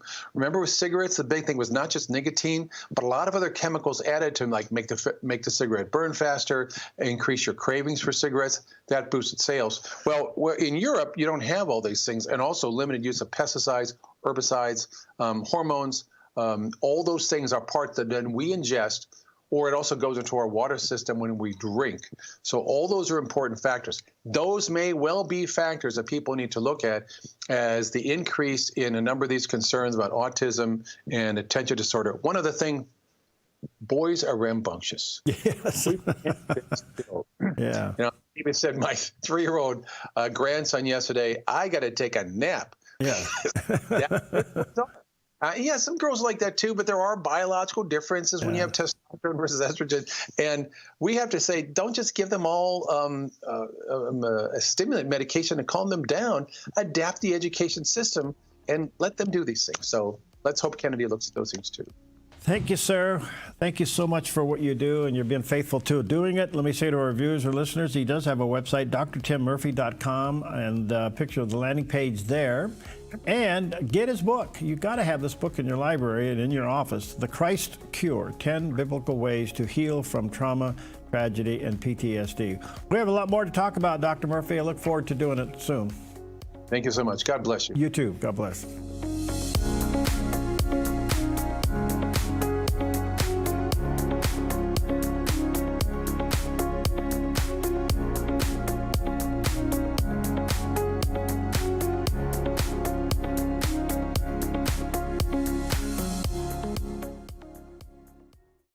Worried that inflation might burst your retirement bubble? I'm Michelle Slate. Lighthouse Financial shines guiding light on retirement, investing, and insurance. Helping you navigate the stormy seas of retirement, Lighthouse stands tall as a beacon of hope, offering you wise counsel and biblically responsible investing. Lighthouse Financial. Call us today, 541-494-1034. From top home sellers in the Valley with John L. Scott. To making RV consignment effortless. American RV, where Team Toner gets your RV sold fast. Buying or selling a home can be stressful. It's one of the biggest decisions you'll make in your lifetime. That's why it's important to work with someone you trust, someone who has the right experience and knowledge of the market. Hi, we're Patrick and Paulina Lizer with Lizer Real Estate Group. And whether you're looking to buy or sell a home, our mission is to take the stress out of the transaction and make it as seamless and rewarding as possible. Contact us today. We look forward to working with you. Are you struggling to find loyal customers to grow your business? The people you want are watching and listening to the Dove right now. Hello, I'm Perry Atkinson. You know, the Dove offers your business a loyal and faithful audience, a safe and positive media platform to be associated with, reaching over 6 million customers daily. Find faithful customers, partner with the Dove and watch your business flourish. Find out more. Contact Nancy Worth, Vice President of Sales and Marketing at the Dove today. Gordon Robertson and Terry Mewson bring you the 700 Club. Watch weekday mornings at 11 on the Dove TV. Encouraging and informative.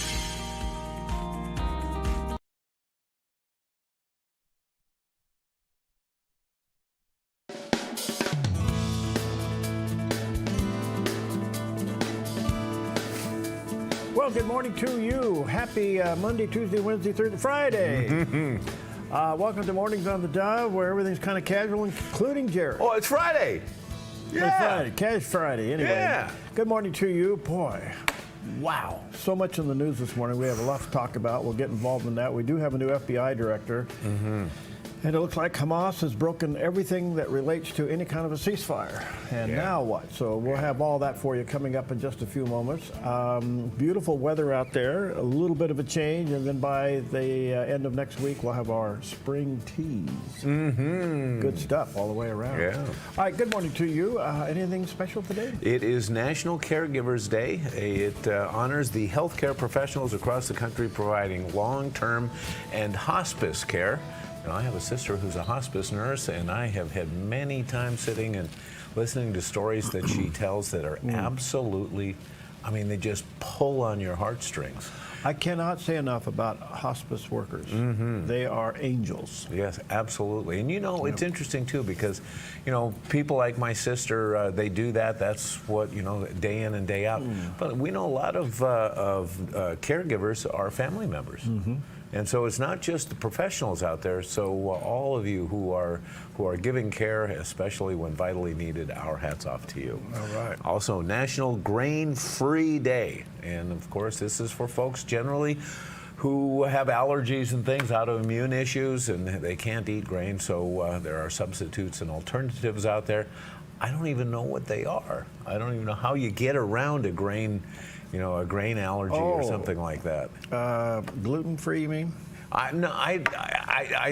No, because I think that, you know, is removing the gluten from a grain product enough for a person who has an allergy to grains? Do you have to eliminate the grains completely? Yeah, the answer is no. The dust can get to you. Oh, yeah, okay. So it depends on how severe it is. Well, then have boiled peanuts, because it's National Boiled Peanuts Day, also known as goober peas. It's one of America's oldest snacks. And I don't know, there are great health benefits to goober